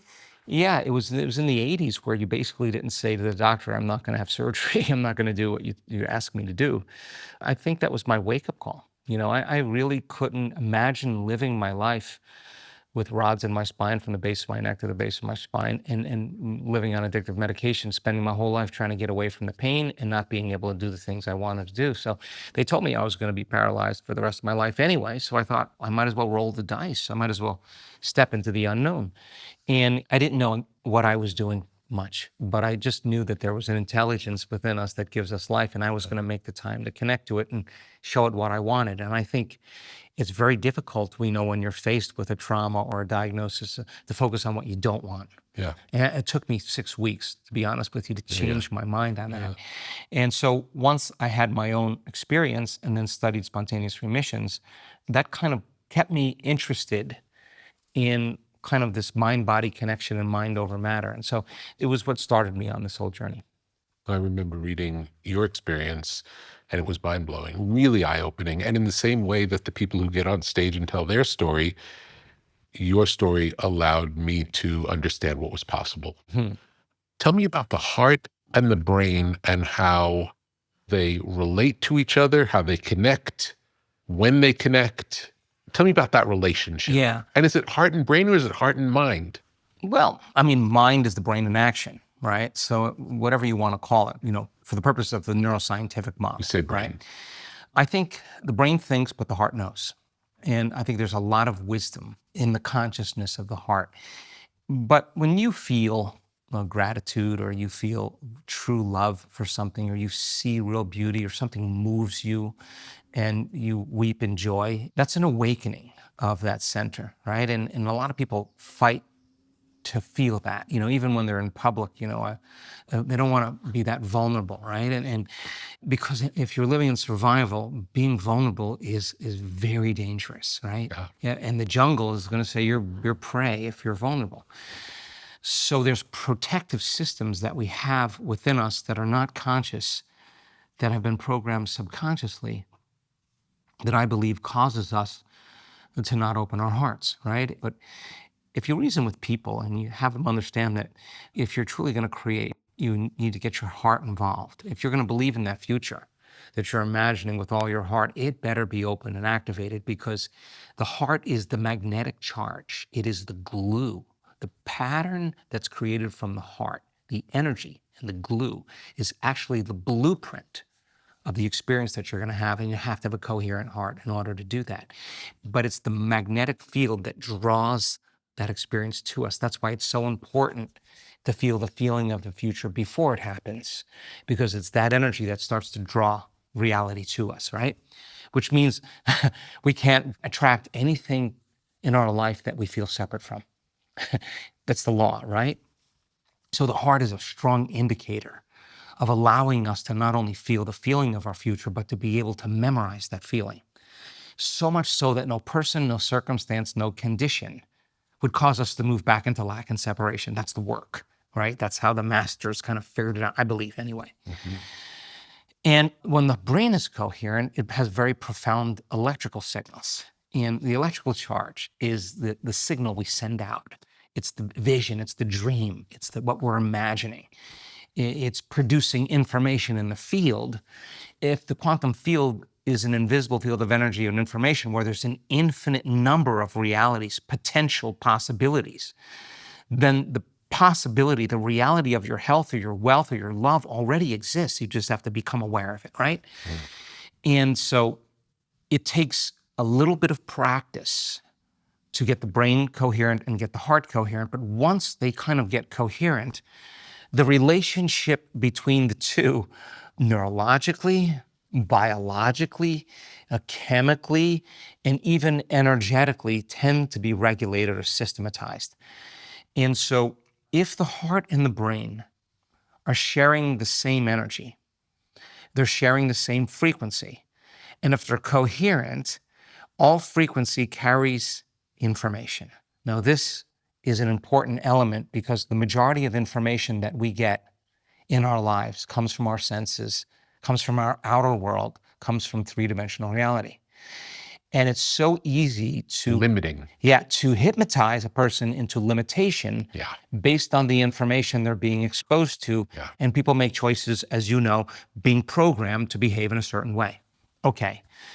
Get your heart and brain synchronized. If the brain thinks and the heart knows, then you can get relaxed in your heart and awake in your brain, and the brain and heart are synchronizing and they're sharing the same energy and they're sharing the same frequency. The same frequency is carrying the same information. The heart tells the brain exactly what the person needs to hear about themselves and their lives. It's a straight shooter. It does not beat around the bush. it speaks the truth, right? So now the person, once it's synchronized, is getting information from a very wise part of them, this very reverent, sacred part. They're separating the sacred from the mundane. The heart is informing the brain and its wisdom, and it's our guide now. And so a person who says, I have to make a very difficult decision, this has happened to me, and I have gone against my heart, unfortunately, more times than I've ever needed to. And I can tell you that 100% of the time, he was right. Because sometimes it tells you things that you don't want to do. Yeah. It tells you things that are very inconvenient. Yes. It's never going to be the right time. Yeah. It never is going to be the right time. So when the heart informs the brain and gives it its wisdom, it becomes our own compass, right? Our own guide. It's giving us information relevant to Rick, relevant to Joe, relevant to you, to the individual. When they're weighing the known against the unknown and they know they can't go back to the known, that chilling moment where they can't ask their friends or their family because they're not them, that you know that they're not going to get them, and the answer they're going to give them is not going to be the right answer. You just know that. They're in the river of change, and there's no one that they can rely on. They're left to their own resources. When the heart gives you that direction, you trust it. It takes you right where you need to be, right? So we spend a lot of time in our work synchronizing the heart to the brain because we want the person to be having their own wisdom, right? To be resourceful in a way that they're self-sufficient, right? And then the second point that's super important is practice makes perfect. And I was guilty of this during COVID. Like, I'd practice being relaxed in my heart and awake in my brain, felt amazing during my meditation. Then I'd get up, and I'd have to do all these things, all these Zoom calls, and I'd be at the end of the day, I'd be like, whooped. Like, my environment beat me up. And I was like, wait, dude, like, how you doing? Because you start off the beginning of your day here, and here's where you end your day. You better start getting good at this with your eyes open. You got to be so good at doing it with your eyes closed. You got to do it with your eyes open. You got to be able to practice doing this with your eyes open. That's why we started doing all the walking meditations. Eyes open. Now demonstrate. Relax in your heart and awaken your brain. Practice with your eyes open, but get a little more attention in here. Not all of it out there, but check in with you. Make sure you can do that.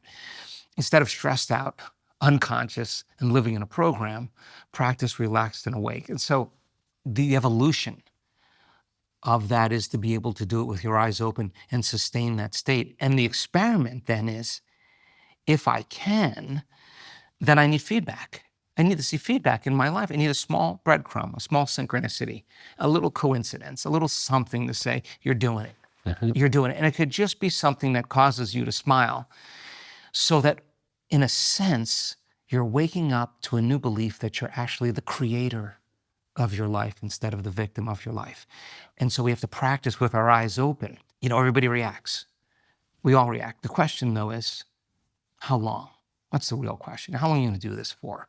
So to dismiss yourself from your life for a moment and say, I've lost it, and to get back into your heart, relax in your heart and awaken your brain, I think is how greatness is born. Because there'll always be a reason to not do it. There'll be an excuse, it'll be the right time. But when it's the hardest, it matters the most. Yeah. And I think that anything past that point will be easy if you could truly regulate in that moment. And you're training your body to stay out of survival. And it, as I said, it's untrained and it wants to fight and run and hide. And it takes an enormous amount of energy and awareness to do that. And yet, doing it with your eyes open, I think creates a presence and a field that's very attractive to all kinds of things. How do people continue to practice after the 7 days? So we have advanced follow-ups, and those are 4-day events. And that is the difference between people who have only skied down the mountain a few times compared to people who ski every day. Like, there's going to be an individual theme of that event, and it could be like we're doing the molecules of the mystical, how to make your own endogenous DMT and all that stuff. Wow, cool. We're doing that programming for that now. So we'll do a 4-day event where you're just immersed in the mystical, or we'll do one that's just abundance, or one that's just healing. We'll just, we create themes. And you recommend daily practice for? Yeah. So the second thing is, what I'm the most proud of in our community really is people in our community do the work. And they don't do it because they have to. They do it because They have so many wonderful things happening in their life. They don't want the magic to end. So there's a natural propensity for people to do the work every single day. But our strongest asset, my greatest value, is our community. And so there are authorized coherence healing groups all around the globe that, hundreds and hundreds of people that heal. They heal every single day. Like they just have people register and they do the heals. There's no charge. It's, they do their thing. They report the results. And there's a strong sense of community. And those coherence healers have told me, I've had breakfast with numbers of them, and they've all said, I could have had the worst day in the world. When I come to that coherence healing and it's no longer about me, I can change my state. It's been the greatest value. And so many of them have healed in healing others. We have great documentation on that. And then there's communities in Amsterdam, in Mexico City, in Sydney, Australia, in Hong Kong, that meet once a week in San Diego. Hundreds of people come together. They'll listen to something, and then they'll all do a meditation together. And then, we have, we're working on ways for them with apps and stuff to dial in with each other. So, as I said, I think the future is community. I think that's what's going to sustain us. Great. When you do a 7-day event, typically how many of the people have come before and how many are new? On the average, it's about 75% new people. Amazing. And we don't tell them anything. You have no schedule. There's no itinerary. You were starting at 6 in the morning, and we're going to go to 7 or 8 at night. And it's not all meditation. Is the information that you get when you combine quantum physics and neuroscience and neuroendocrinology and psychoneuroimmunology and epigenetics and electromagnetism and Newtonian physics.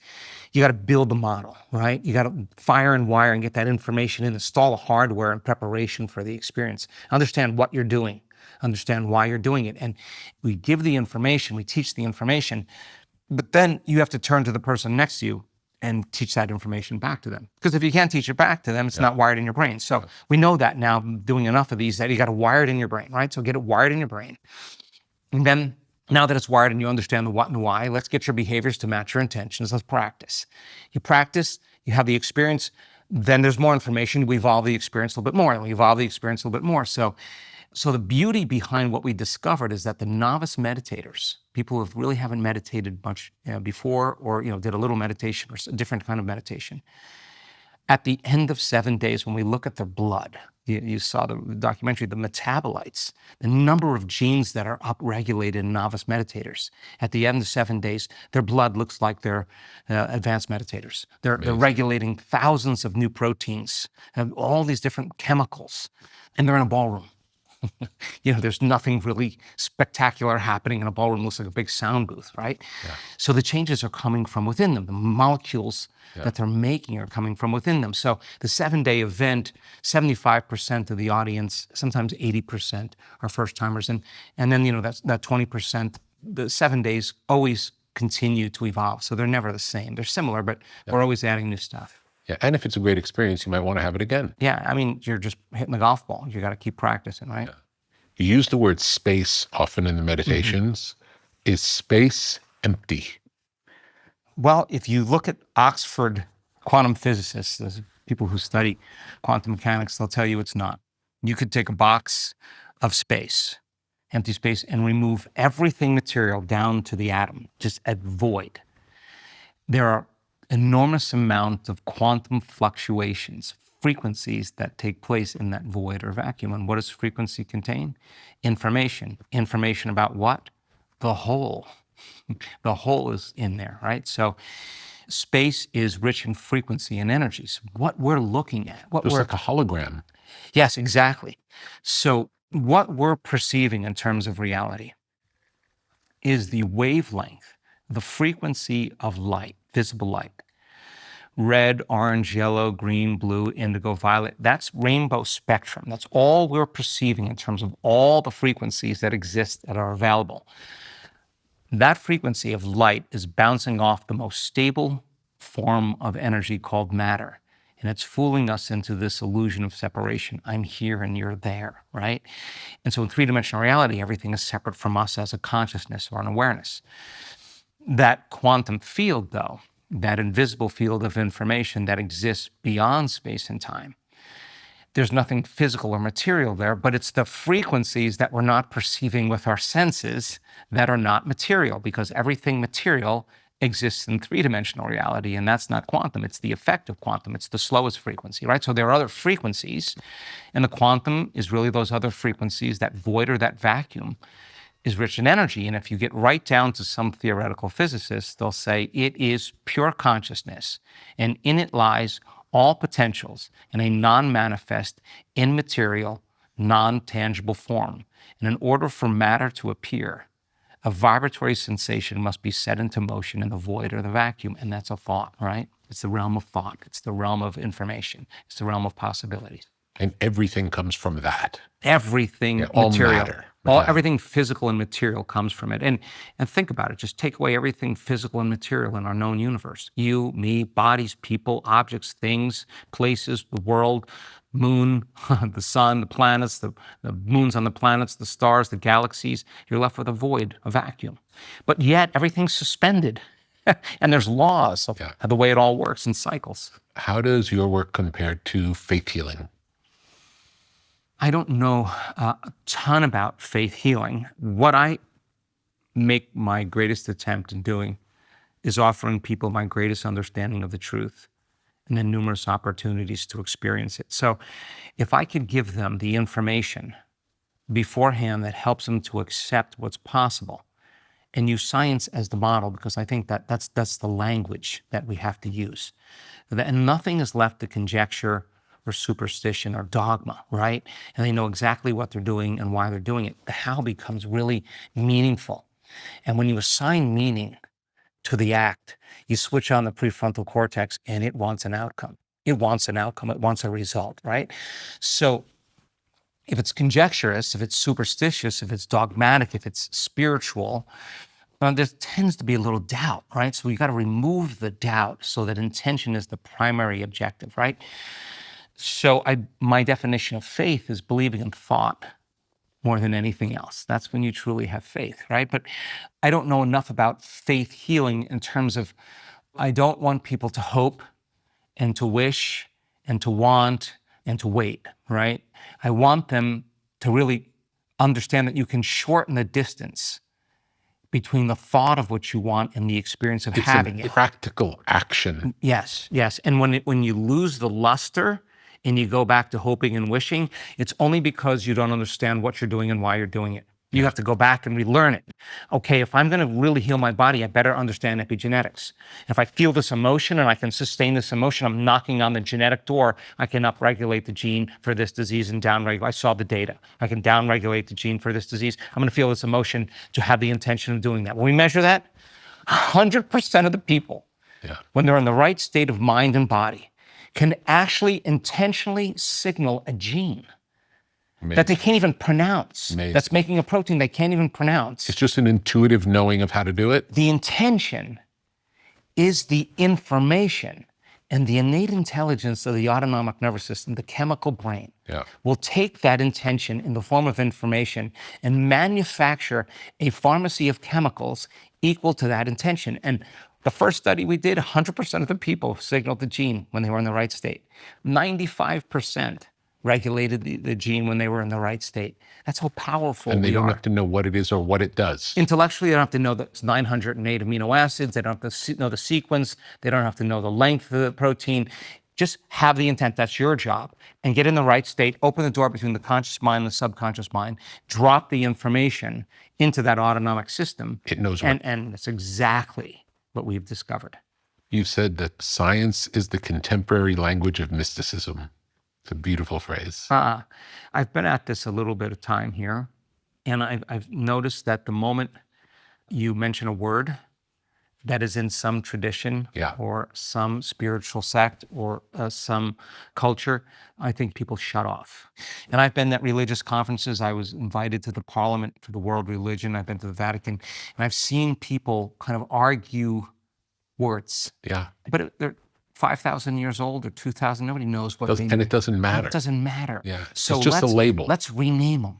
In everything that we do in the brain and body, to rename everything that could be interpreted as something, traditional. And I think that science tends to unify community.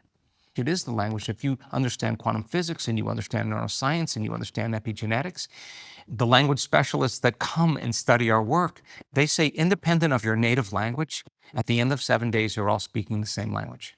Tell me about the power of words. How specifically do you choose the words for the meditations? We do a lot of real-time brain scans. Like, we're going to have an event next week, and we're going to use 128 leads on the brain, which is, all over. Yeah. And in the real-time scans, I never really give it the attention that I do now. How important sound and word is, right? Yes. So our events, even though they're for large numbers of people, are like a big sound booth. There's pipe and drape around the whole entire thing. There's no point in the room where the music drops. It is very tight system. And so I want to create an environment where people can forget about the person next to them, can forget about where they're sitting, can forget about their cell phone, can forget about their life, and they can get immersed inwardly. And so we started looking in those real-time scans at the music, like what kind of music can alter a brain state. And we found that when music that tends to be somewhat mathematical, where there's like rhythms and within rhythms and harmonics within harmonics that are playing out in certain ways. And I could ride those rhythms, and I can say infinite, and there'll be a pause, and there's a rhythm. And I can say vast, and there's a pause, and there's a rhythm. And I can say space, and there's a pause, and there's a rhythm. And sense it, right? And that kind of rhythm over time starts entraining the brain to order. I'll give away a little secret now. As the week goes on, when people are getting conditioned, based on those scans, if I say infinite, pause, vast, pause, and I don't say space, and I wait 2 rhythms, their brain will start to change in anticipation of me saying it. So they're changing their brain on their own. That's interesting. And the music in time by itself, the moment they hear it, now we know starts to entrain the brain to get more orderly, right? Then when we were looking at it, I'd sit down, one group of scientists were at breakfast, and they said, when you said that word, the 10 people that we were scanning, they all went into gamma. And so then we started looking at the words. And now I know certain words that make a very important change in the brain. So Negative or positive. Exactly. But most of them are I'm not looking for negative. There's enough of that. But so the word was the next thing. And then the way I say it has become another specific element. And so my voice tends to be different than the voice I'm using right now, because I don't want people to be thinking about me. I want them in time to forget about there's just a voice coming from the void. Yes. And then there's just effects. If I can get that just right amount of reverb, that kind of, my voice is inside the music, then the person has a very personal experience, and I'm just window dressing, part of the whole entire thing, and I'm calling them in some way. So we do our best. I talk to the language specialists all the time, because I want to get really clear that I can correlate in a very seductive and objective way a brain state that could be achieved over and over again. And we now know that we can reach certain brain states. When a person reaches a certain brain state, now I can say to a new neuroscientist that's watching, this person's going to go off in about 5 minutes or less, and it's going to be big. And they're like, what do you mean? Like, their whole entire brain's going to change in 5 minutes. We can induce it, we can predict it, and now we can replicate it. And that's science, right? So producing a state of trance. And in trance, you have to slow your brain waves down. And the only way you slow your brain waves down is you suppress your analytical mind. And when you suppress your analytical mind, you open the door, right, between the conscious mind and the subconscious mind. And now you're more suggestible to information. And suggestibility is your ability to accept that information, to believe in that information, to surrender to that information as if it's the truth, without analyzing it at all. And that's exactly what begins the program. To write a new track, right? Rehearse a new way. That's what actually changes us subconsciously. How is guided meditation different from other self-directed meditation like mantra or breathing, body awareness? Yeah. The majority of the meditations that we do in our work are guided to some degree. I want to get people to a certain point. When they get to that point, I toss them into the unknown, and they can have their experience, or they can create. They can, they have their moment to do that. Me personally, I don't listen to my own voice. I don't know if I could tolerate it, but I do a lot of, self-directed meditation. And I think it's just like anything else. If you're dancing the salsa and you got to go count the steps in your head to get it down, count the steps until it becomes one move. Yeah. And so as it becomes one move, you're less reliant on the process, right? So a lot of our advanced meditators, the advanced meditations are longer periods where a person can be self-directed. So we don't see many brain changes from what we've looked at when it comes to mantras or to affirmations. I think that many people who move into those right states of mind and body, they have the ability to begin to change their brain waves on their own. And that's what we want people to be able to do. So we don't spend a lot of time studying mantras. We do at least 6 or 7 different types of breaths.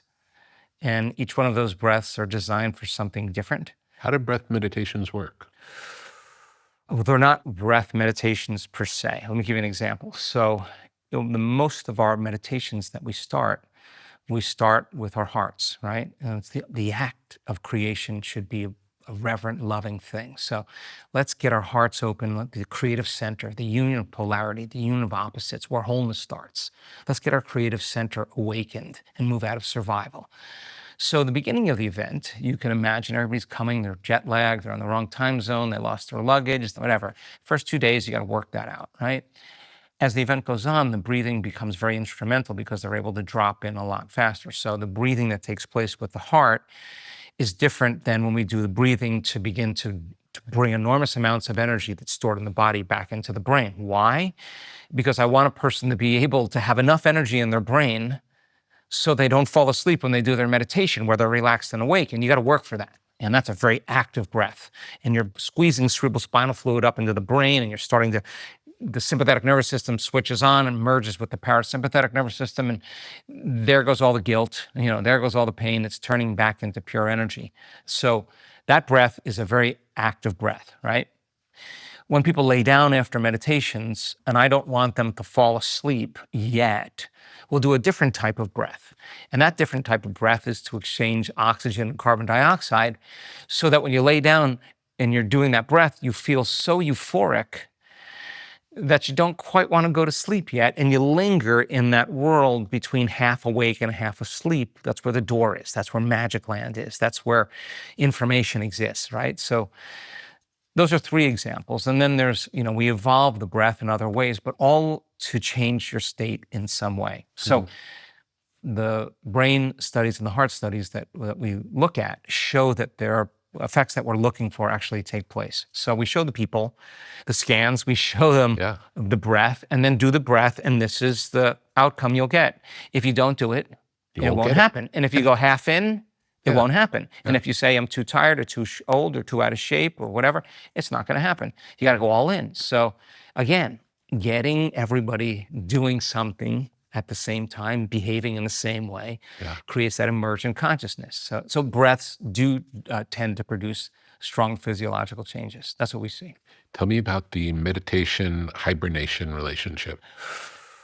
One of the things we're working with Stanford University, working with a researcher there that has a sophisticated machine that measures breath. And first of all, we measure everything you could possibly imagine. I've measured breast milk, everything, microbiome, everything. Tears.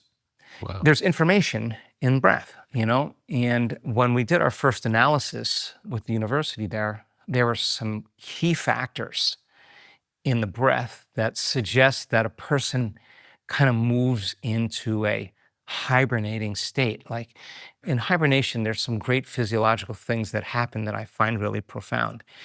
There's a decrease in sex drive. That first energy center just shuts Goes to off, sleep. goes to sleep. There's a decrease in appetite. Second energy center, where you metabolize, turns off, goes into stasis.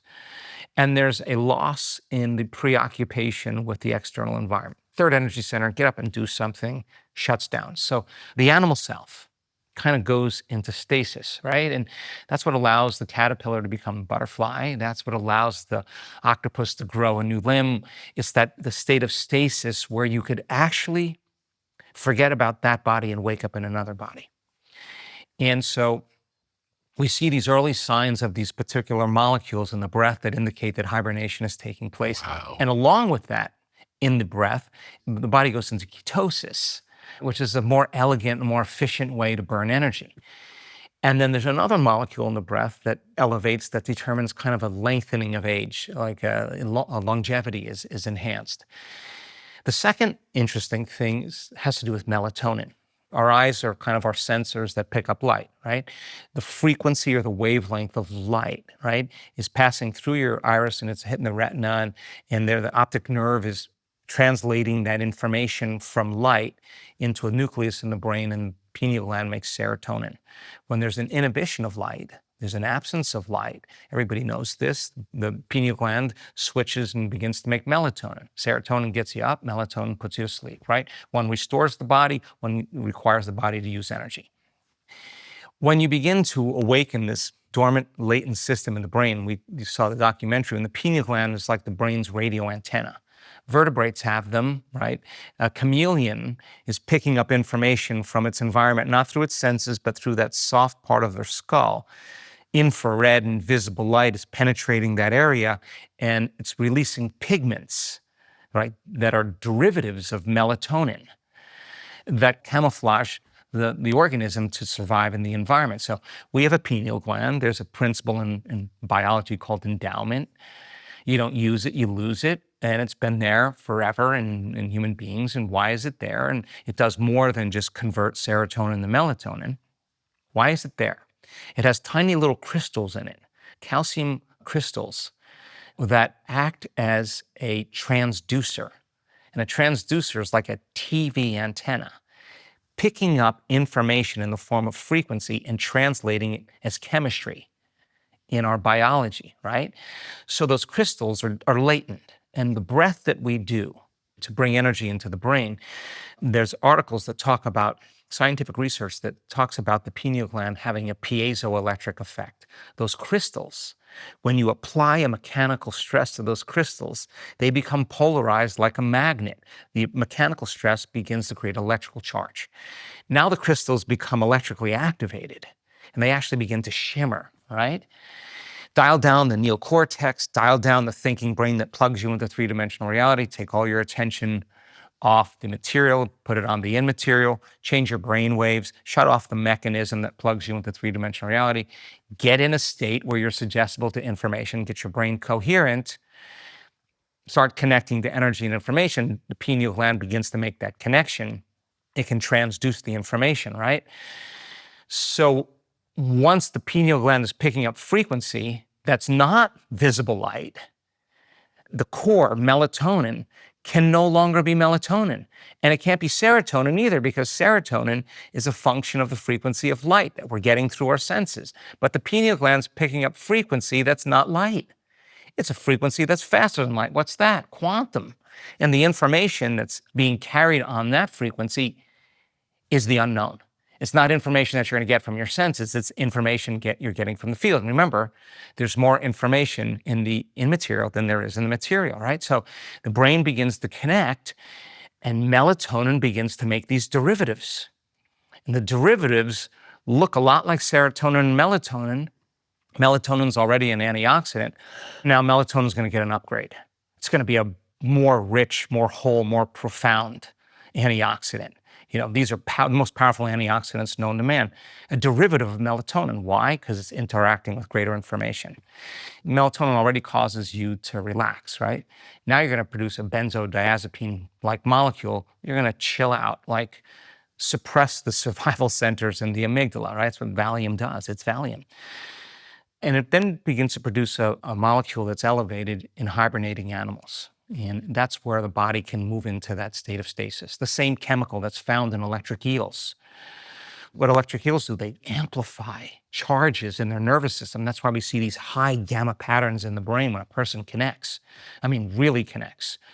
The orderly gamma that's created in their brain when they have that connection is very, very high. And there's an amplification in the nervous system. And then take melatonin and tweak it again, and you got dimethyltryptamine and dimethyl-5-methoxytryptamine, DMT. Buckle up, because now that's the exact molecule that you need to see beyond the veil, right? Yeah. So the derivatives that are created chemically in the limbic brain when a tuning fork is tuned up to energy and information begins to put the body in a state where you literally can forget about that body and wake up in another body. And that's when you have that transcendental experience where you travel through time and you experience other dimensions, other realities. And you don't need an exogenous substance to do that. Is that where intuition comes from as well?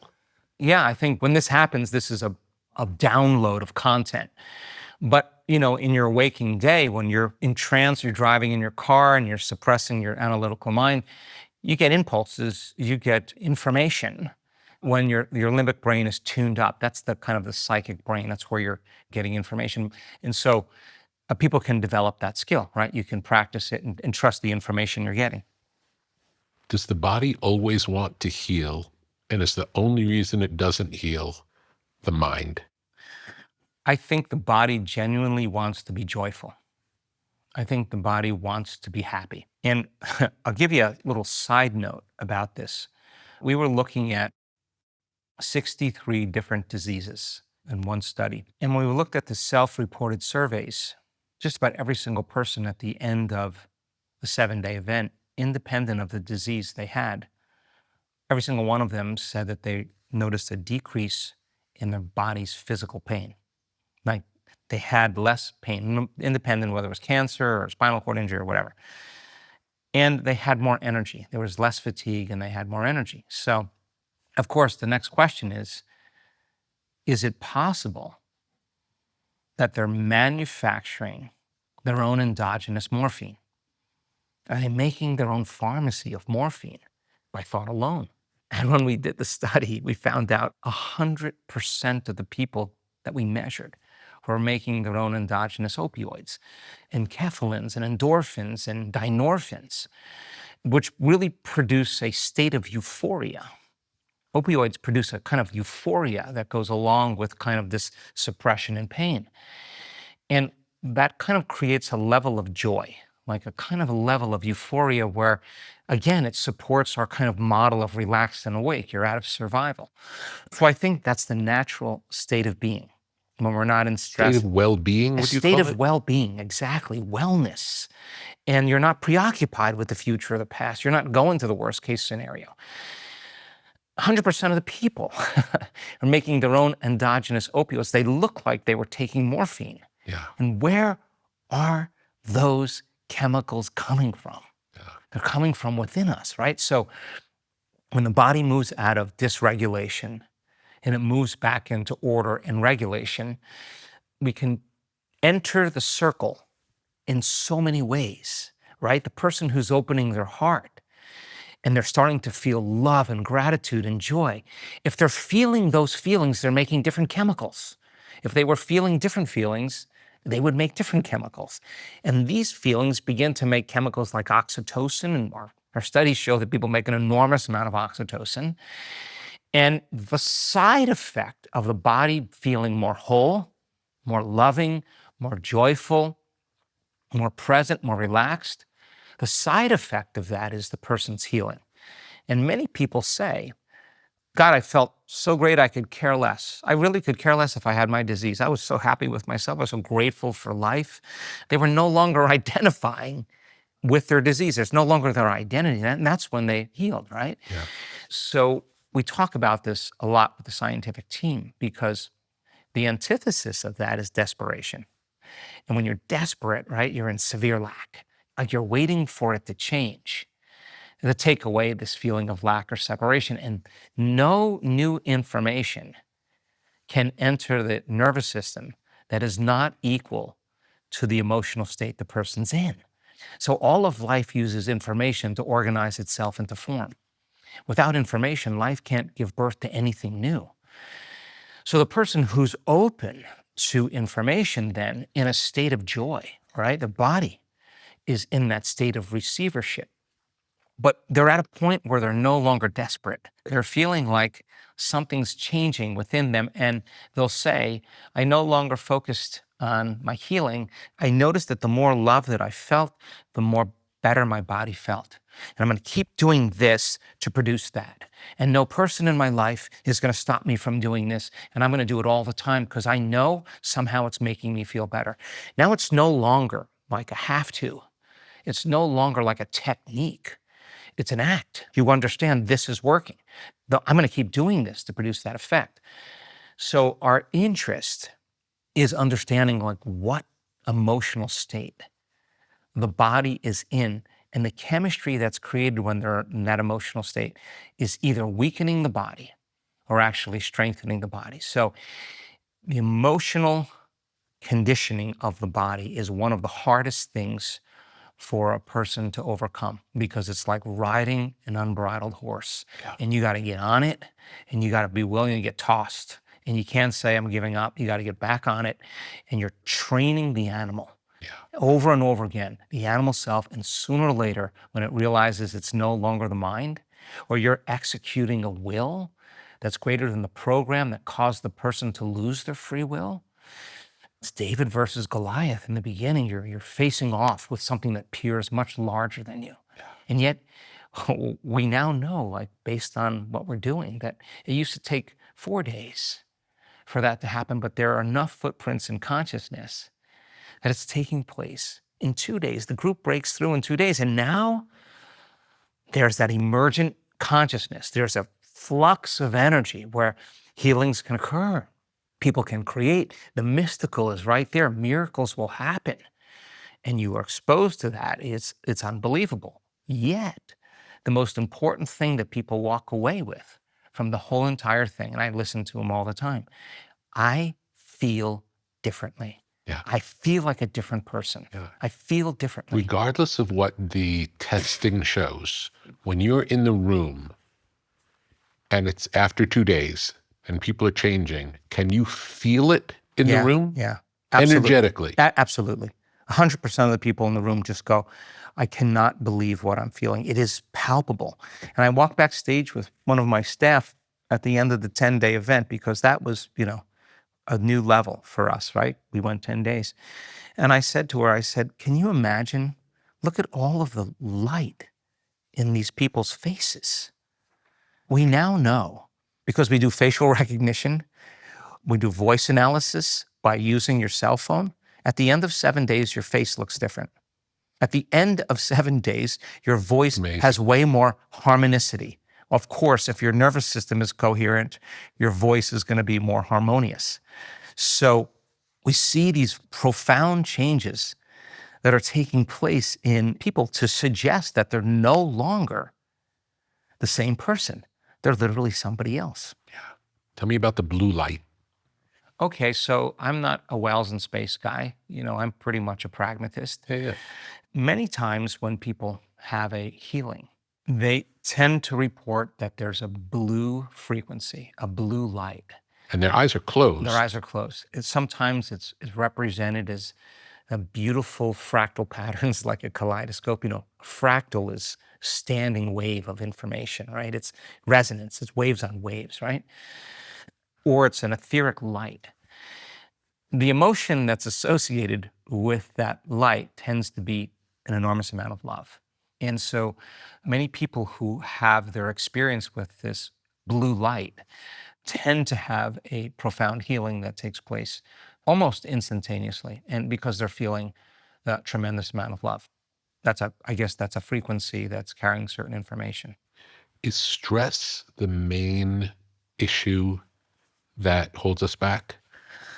I think that when we're living in stress, we're in an altered state. Stress is when our brains and body. So stress is the altered state. Yes. People will tell you, the emotions, let's look at the emotions of a stress response, right? When we're living in survival, there's aggression. And aggression can be translated as anger. It could be translated as hatred. It could be translated as control. It could be translated as competition, fear, anxiety, worry, guilt, shame, suffering, pain, unworthiness. Psychology calls these normal human states of consciousness. Stress is when we're knocked out of homeostasis. We're not ourselves. We're out of balance. Yeah. Now, all organisms can tolerate short-term stress, right? You get chased by a predator, you outrun the predator. The stress response is signaled. You mobilize enormous amounts of energy. You outrun the predator. The body goes back into homeostasis and balance. With human beings, it's a little different. We can turn on the stress response just by thought alone. You think about that worst case scenario, and you're producing the same chemicals as if the event is occurring, which means then you're knocking your brain and body out of balance just by thinking about your problem. You're moving out of homeostasis just by obsessing about the problems in your life. Now, no organism in nature can live in a state of survival and stress for an extended period of time because you're mobilizing an enormous amount of energy for some threat in your outer environment. There's no energy in your inner environment for growth and repair. There's no energy for long-term building projects. If there's a war and you're mobilizing all the troops, there's no homeland security, your immune system is going to become compromised. You're going to downregulate proteins in your immune system. It's a scientific fact that the long-term effects of the hormones of stress push the genetic buttons and create disease.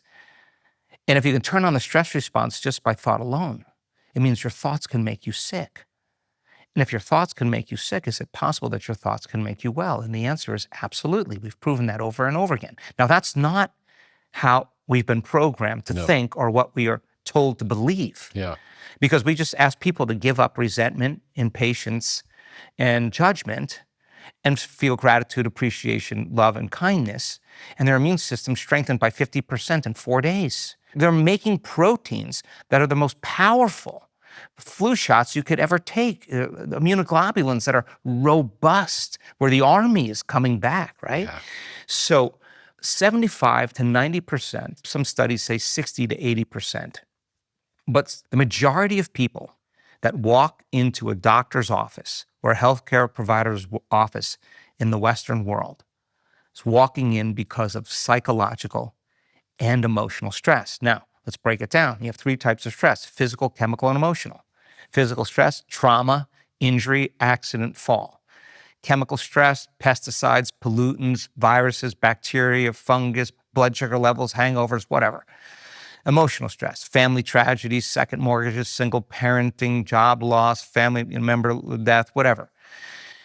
If there's 3 types of stress, then there's 3 types of balance: physical, chemical, and emotional. Okay, let's reason this. Person does HIIT training, does yoga, has massage, does acupuncture, gets chiropractic, does everything to get their body physically in balance. They take their vitamins, they take their minerals, they take their peptides, they're eating a low-stress diet, they're gluten-free, they're ketogenic, they're organic, and yet they're stressed out, they're controlling, they're rigid, they're impatient, and they're suffering. It doesn't take a scientist to figure out that they can do all of that stuff, and if they're not staying emotionally balanced, none of that is producing effects. Because why? It's not a time to absorb.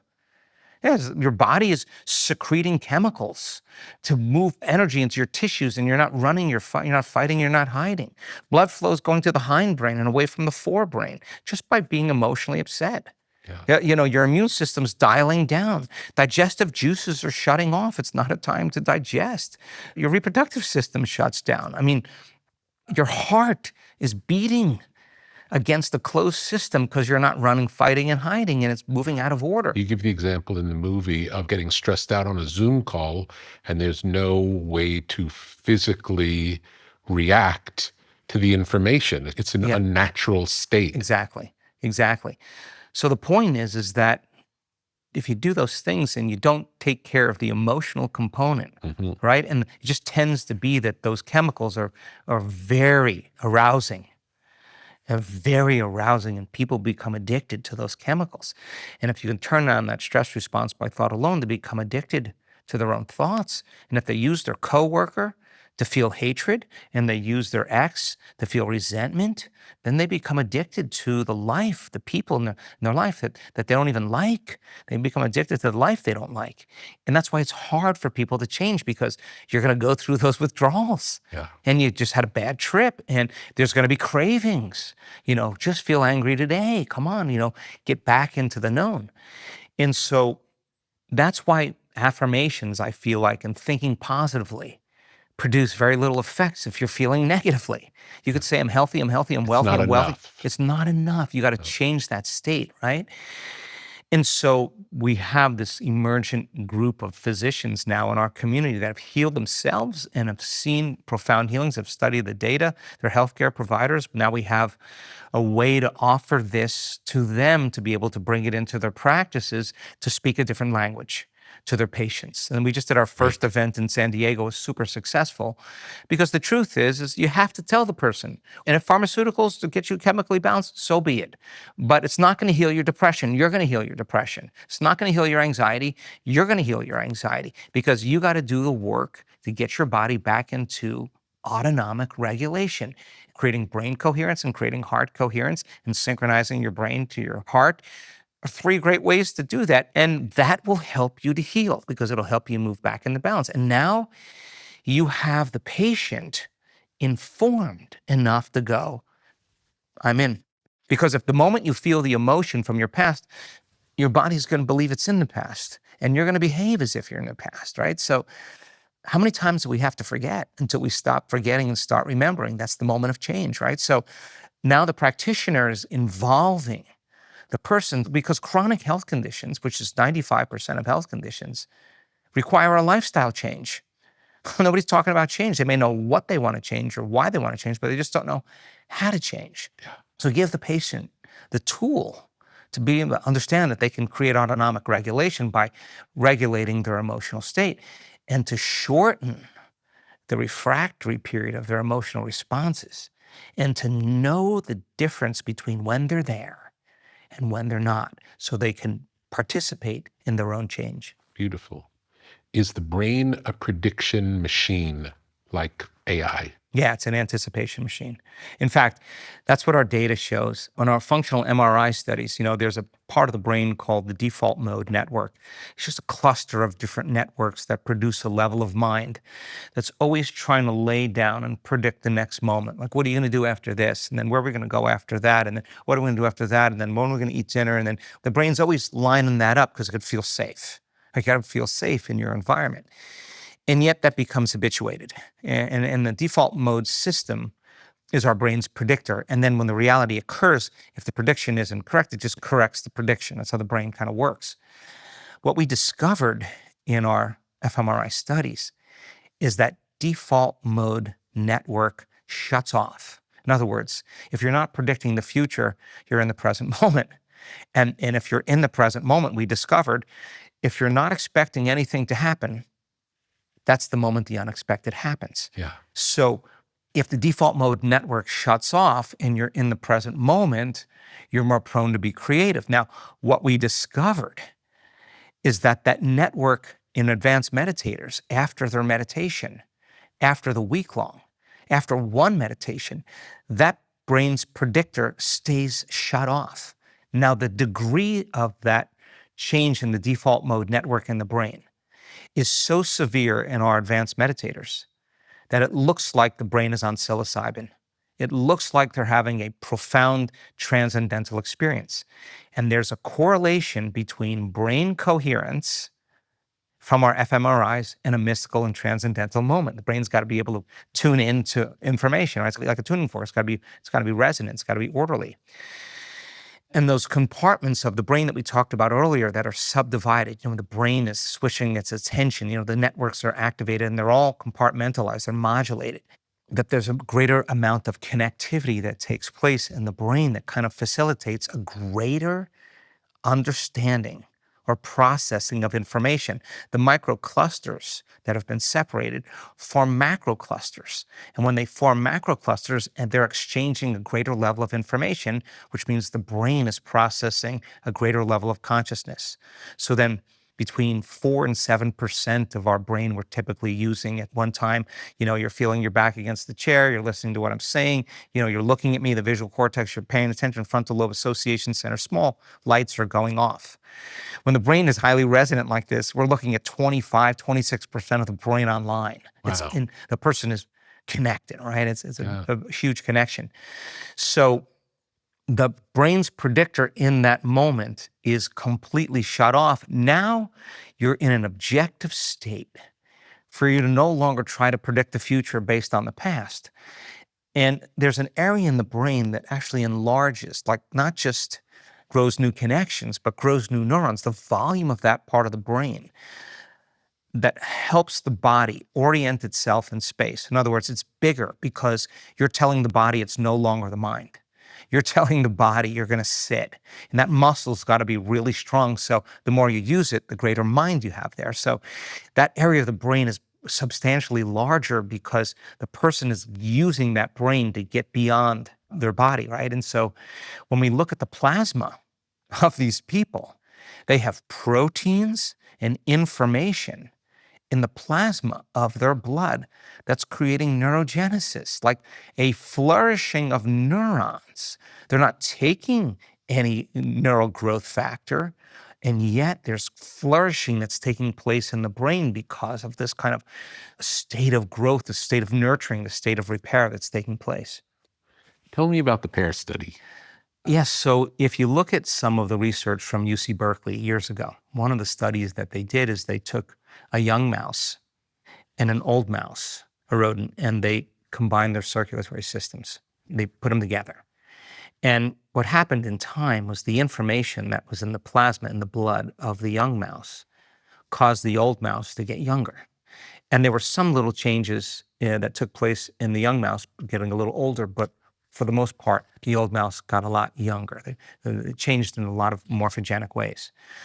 So of course, we can't do that study at our event, but we were really curious to see what information does.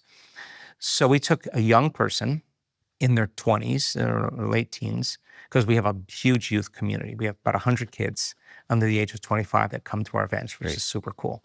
And we paired them with people that were 30 years older.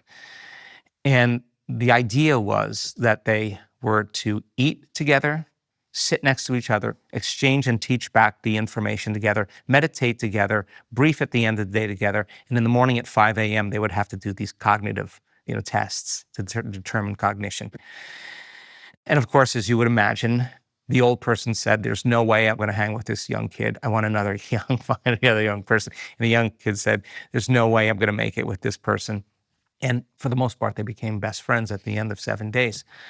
But we compared them to people that went through the 7-day event, both young and old. Now, there are dramatic brain changes that take place. 100% of the people, according to the neuroscientists, have brain changes that come to the event. There's some change for the positive. So we were comparing the pair group to people that already can produce brain changes. What we discovered at the end of the 7-day event was that the brains of the young and the elders had tremendous amounts of gamma activity in their frontal lobe and their forebrain. They switched on, the executive center, the boss of the brain, the creative centers turned on. And at the same time, the rest of the brain was in a beautiful state of alpha, both in the young and the old, way more than any of the controls that just went through the 7-day event. What was the most revealing was their cognitive studies. We expected that the elders would have score better in their studies, but what we discovered that the elders scored better and the youth also scored better, which means the plasticity of the youth was given to the elder and the wisdom of the elder was given to the youth. And there's so much to say about who you hang out with, what you talk about when you hang out, and this idea of family, where the elder, the matriarch, was with the grandchild, and it's so important for them to get together and to interact. So we're going to reproduce that study again next week. That sounds great. Yeah. How has this work changed your life? People say to me, "Why do you keep doing this?" It's because I can't believe what we're discovering. I mean, I consider myself a pretty open-minded person. And, I was trained in science and in health. And when you see a person with muscular dystrophy that, you look that up on the internet, it'll tell you there is no cure, that comes in a wheelchair and walks out. I can't tell you, I watched that testimonial so many times, and that young guy, you can listen to him talk, and he's in an altered state. He has no doubt he's just been lit up by energy. We had a woman on the stage that lost 9 centimeters of her colon, surgically removed from cancer, and grew 10 centimeters back. Now, Which isn't scientifically possible based on what we believe. we've been conditioned into believing something else. Yeah. But I saw the scan. I saw the tissue. It is opalescent, juvenile, very fresh, regenerated, brand new tissue, brand new colon. It wasn't scar tissue. Yeah. It was alive. It was a whole new tissue. I had to look at that scan. I had to listen to her testimonial. It's unbelievable. We're not programmed to believe that. What does that mean? There's that magic number 1. It means the human body has the innate capacity to regenerate itself at any age if it's given the right information. Amazing. And now this woman, you lose your colon and your rectum, you lose your dignity. She couldn't travel more than 10 feet from the bathroom. Her whole life was on the toilet. She couldn't sleep. She was suicidal. And your doctor told her, at your age, don't expect anything. And she watched a bunch of the testimonials. You saw someone that grew her thyroid back. She had no other choice. There was nothing else that was going to help her. All she needed was the one moment where she got through an entire meditation without having to stop and go to the bathroom. That's all she needed. That was it for her. The moment she got that, she knew, I did something. Something's changing. Then she came to an event. She never left her house. She went through every meditation, sat through every lecture, never had to get up to use the toilet. Amazing. What is going on? Now she's going, whatever this is, I'm going to keep doing it. You see a person with Parkinson's disease that lost cognition, lost his sense of smell, his sense of sight, paralyzed on one side of his body, severe tremors, severe pain. On the stage, he was in a previous study. He's a completely normal guy. He's completely normal. So how has it changed me? It stretched my mind. I just can't believe it. We had a woman on the stage last week, a young woman with bone cancer in her sacrum bones. Started out the size of a lemon, rare type of bone cancer. No radiation, no chemo, no nothing worked. They wanted to amputate, take out her sacrum and all the nerves. You can imagine all the functions she would lose. There's no evidence of cancer in her sacrum. Unbelievable. Unbelievable. Wild. It's wild. And so that, I never get tired of that because it speaks to that part of me that already knows that I talk myself out of the fact that we're greater than we think, more powerful than we know, more unlimited than we can ever dream. So next week we're going to Denver and we're doing 7 scientific studies, and we're going to measure the breath of the room. Why? Because when you go to a comedy show, you have a different breath in the collective or different molecules in the room than when you go to a horror show. So let's look to see what the collective is doing. We're reproducing all kinds of studies just because I'm so excited, because we've never been discouraged. We've never been like, oh, okay, now we're measuring height and weight and strength and gait. Everything. And we have early evidence to suggest that you're taller at the end of a 7-day event, that you're stronger without a doubt. Your body fat diminishes, your gait changes in 7 days. It's just kind of insane. So you come to 7 days and you get to pretend to be whoever you want to be. It's kind of like a monastery. You want to be healed? Walk in the glory of being healed during those walking meditations. You want to be healed? You got to get beyond your body in order to change your body. Give people the tools, give them the information, give them the evidence, between the discoveries that we're uncovering in the scientific realm. You have to see the scientists. Well, you saw the documentary, they were really big doubters. And now they say, this is medicine. This is medicine. Combine that with the testimonials that are really unbelievable. The science is actually supporting the microbiome. Just look at our data in microbiome. At the end of 7 days, we can look at a person's microbiome. At the beginning of 7 days, we can predict they have cancer because we have so many data points.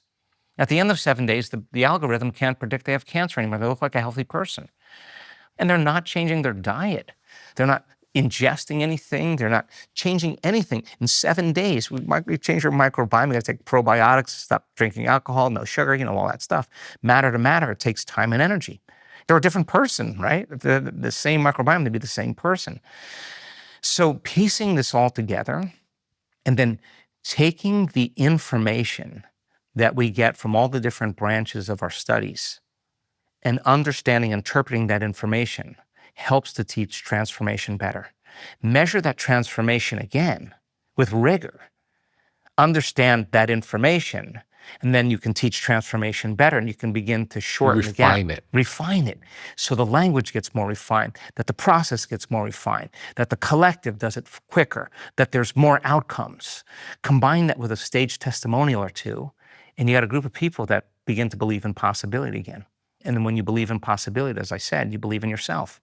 People, when they move out of survival, they start to view a whole new landscape. They're seeing from a greater level of mind. And so now we're working with prisons. We've done thousands of changes in different prisons in Latin America and the United States. We're working with the Navy SEALs and Special Ops and PTSD, and these guys are having dramatic changes in their states. We're working with indigenous tribes as well, and changing culture there. We're working with children. And so it's kind of flourished into this kind of crazy thing where people are beginning to understand that they can change.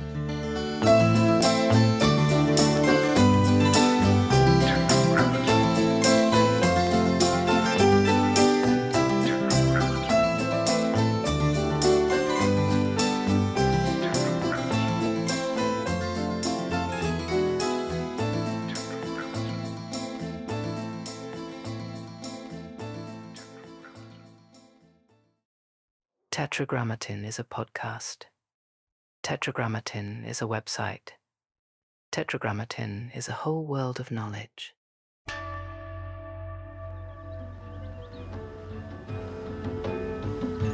What may fall within the sphere of Tetragrammaton? Counterculture? Tetragrammaton. Sacred geometry? Tetragrammaton. The avant-garde? Tetragrammaton. Generative art? Tetragrammaton. The tarot? Tetragrammaton. Out-of-print music? Tetragrammaton.